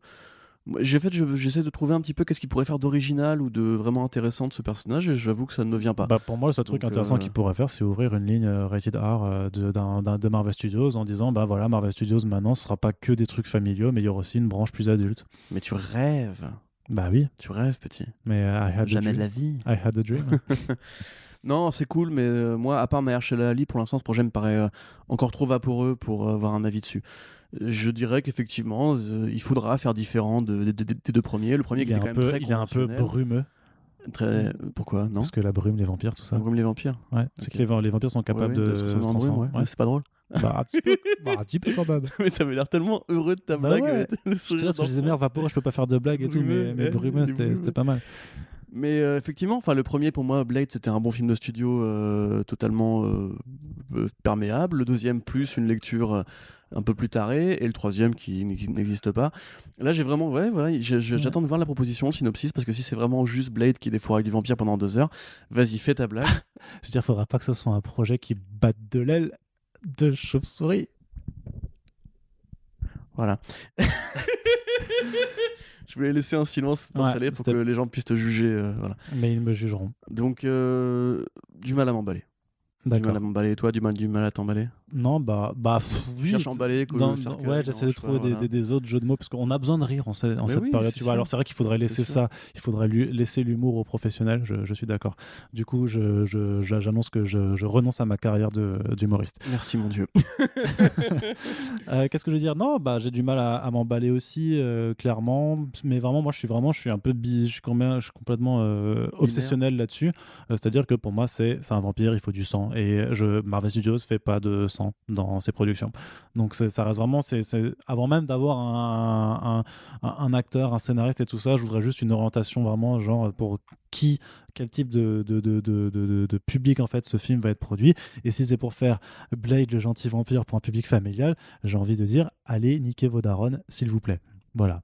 Non, Jacques, je suis d'accord avec toi. Voilà, donc la formule est un petit peu vulgaire, mais voilà Mais en fait, personnellement, il faut qu'on commence à voir des projets de la phase 4 arriver parce que on nous parle d'une révolution des idées, on nous parle d'une nouvelle mise en Bon, enfin, scène, vite fait, hein. d'une authenticité. Bah, quand même, c'est La la révolution, tu l'attends pas un peu quand même? ouais, enfin pour l'instant la seule révolution c'est la série Netflix, quoi, tu vois, il y a pas grand chose d'autre, quoi. Bah, si, mais WandaVision, ça a l'air vraiment. Enfin, en tout cas, si ça adapte le volume de Tom Ouais, King. attends, tu t'es fait charmer parce qu'ils ont mis 3-4 images plutôt sexy Non, là-dedans. moi, Attends le de trailer voir m'a ce pas- que ça le donnera trailer sur m'a pas 6 du tout emballé, épisodes. hein. Ah M'a pas bon? du tout emballé. J'en ai absolument. Enfin, ça m'a l'air basique à mort, hein. Décidément, tu Pour ne moi, t'emballes c'est pas. Twin Peaks expliqué aux personnes âgées, quoi. Ça a pas l'air du tout de correspondre à ce que je.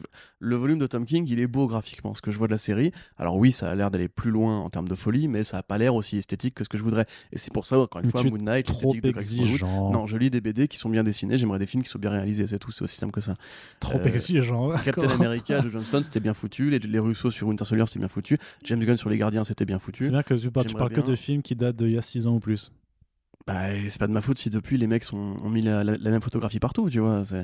J'ai pas demandé, hein, j'ai pas choisi, tu vois. C'est pas moi qui décide quand les gars ont décidé d'arrêter de se faire chier avec des photos élaborées pour chaque film, tu vois. Doctor Strange, c'était pas beau, quoi. Enfin, je suis désolé. Et c'était un des pires films de la phase. de la phase où il est sorti.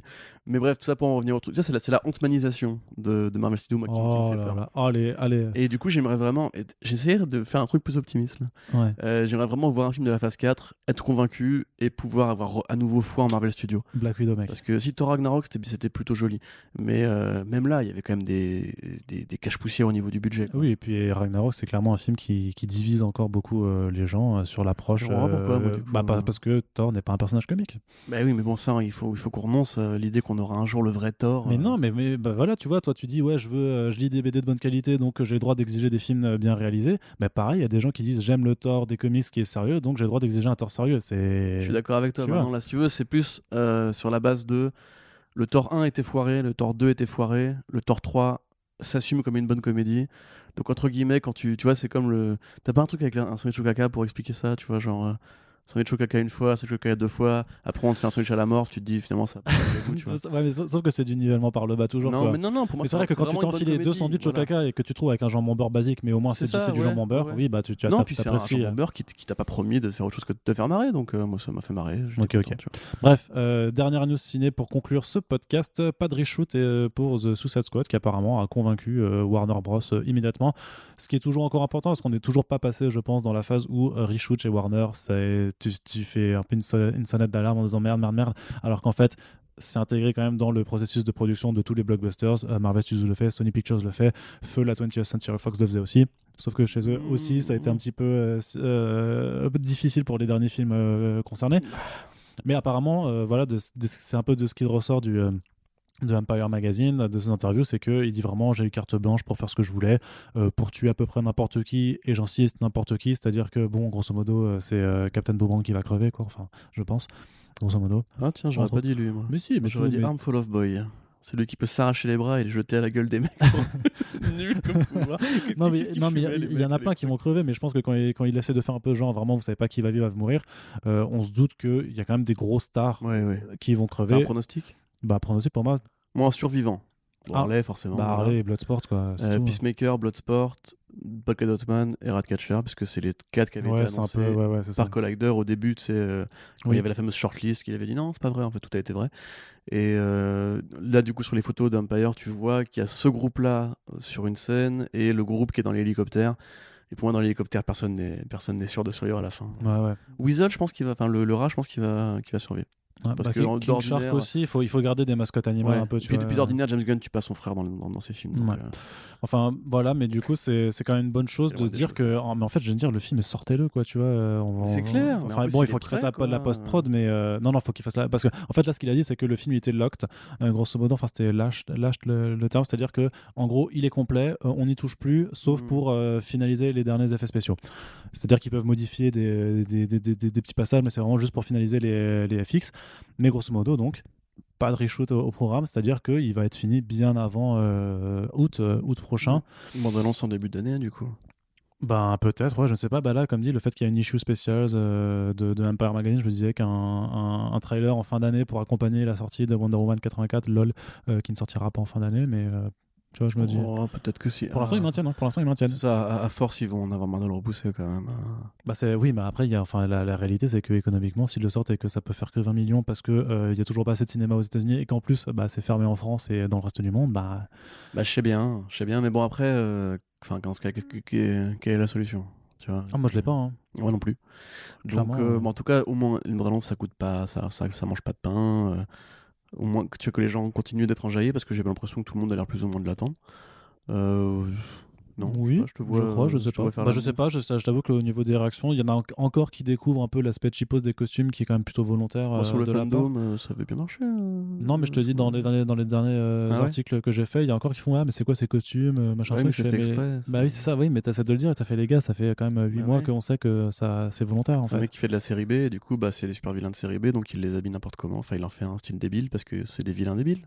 Et puis accessoirement, je veux dire, ça reste des costumes aussi que tu as aperçus sur des photos de tournage pour la plupart et que après ça, tout le monde ne regarde pas toutes les photos de tournage, mais c'est juste quand tu connais James Gunn. Non, mais renseignez-vous sur un projet avant de critiquer le truc. C'est pareil pour les gardiens, tu vois, typiquement le make-up un petit peu justement rétro à la Star Trek, etc. Star Trek, ça était fait exprès dans le côté science-fiction de série B. Donc non, pour le coup, moi, c'est l'un des projets que j'attends le plus. En même temps, tu me diras, il n'y en a pas 40 pour l'année prochaine. J'ai toujours plein de confiance en James Gunn. J'ai hâte d'entendre parler de la série Peacemaker. Et voilà. Ouais, c'est une bonne chose. Voilà. Je veux dire, tu n'es que bienveillance aujourd'hui ou presque, donc c'est bien, ça fait plaisir. On a besoin. Pas été très négatif, si. Non, pas trop. C'est mieux d'être négatif. Titans, mais bon, ça, les gens connaissent, je pense. Il faut mieux être négatif que positif en ce moment par rapport. Pas mal. Tu vois, voilà, ça, c'est une bonne vanne. C'est vrai. Elle est pas hilarante, mais elle est à propos, bien timée, tout ça, tu vois. D'accord, écoute, allez, on oublie la brume et toutes ces conneries. Je la laisserai quand même parce que je l'assume, je dois assumer devant les Français cette vanne de merde. Ouais. Mais devant les Français. Finissons sur une bonne blague. Dans 2 semaines, nous ferons un bilan pour décider si la vanne de la brume était. Et franchement, j'ai envie de dire. Si vous avez apprécié la vanne de la brume, faites-le savoir sur les réseaux sociaux, #Arnaud Brume. Allez-y, vraiment, n'ayez pas honte et rejoignez-moi dans cette lutte pour l'humour. Et on se dit, du coup, merci de nous avoir écoutés jusque-là. Voilà, je sais pas comment. Désolé. Désolé, c'est ça. On n'oublie pas, et d'autant plus avec ce qui nous attend. Que voilà, faites vivre les émissions, d'autant plus si vous êtes cloîtrés chez vous. On espère qu'on a réussi un petit peu à vous sortir de ce quotidien vraiment anxiogène. Vive les comics et vive les adaptations, mais vive les comics surtout. N'oubliez pas que vous pouvez donc nous soutenir en nous partageant sur les réseaux. On essaie de débloquer vite fait quelque chose pour qu'on puisse interagir plus ensemble, que ce soit sur un WordPress ou sur le Tipeee. Allez voir le Tipeee, on a besoin de votre soutien sur le long terme. Donc là, il y a c'est la fin du mois, donc si vous reste quelques deniers, n'hésitez pas à nous faire un petit coup de pouce ponctuel en plus si vous nous soutenez déjà de façon régulière, et si vous ne nous soutenez pas encore, n'hésitez pas à le faire. Je veux dire que voilà, l'important, comme je vous le dis toujours, c'est le nombre, vraiment. Je veux dire, si vous êtes 2000 à mettre 1 euro chacun, ça fait 2000 euros. Voilà. Mathsup, Mathspé, #HEC aussi. Le docteur. Complètement. Mais bref, voilà, on a vraiment besoin de vous, et notamment ce sera une marque aussi de soutien si vous avez apprécié les 18 et quelques émissions qu'on vous a fournies le mois passé, sachant que voilà, on va essayer de rebondir un petit peu sur ce qui se passe pour essayer de continuer de vous divertir et de vous instruire, enfin plutôt de vous intéresser en tout cas à pas mal de choses qu'on a envie de vous faire découvrir. Bon courage pour le confinement, toutes et tous. Soyez forts, soyez unis et solidaires. En tout cas, rappelez-vous que les BD que vous avez dans votre pile de lecture, c'est le moment de les attaquer si vous ne travaillez plus. Et Ouais. nous, en tout cas, on va se retrouver très régulièrement. Ouais, très très dans les émissions à régulièrement venir. et avec pas mal de gens aussi, je pense, qui viendront parler comics avec nous. Sur ce, on se donne rendez-vous très bientôt dans vos oreilles et voilà, à bientôt. Bisous. Bisous.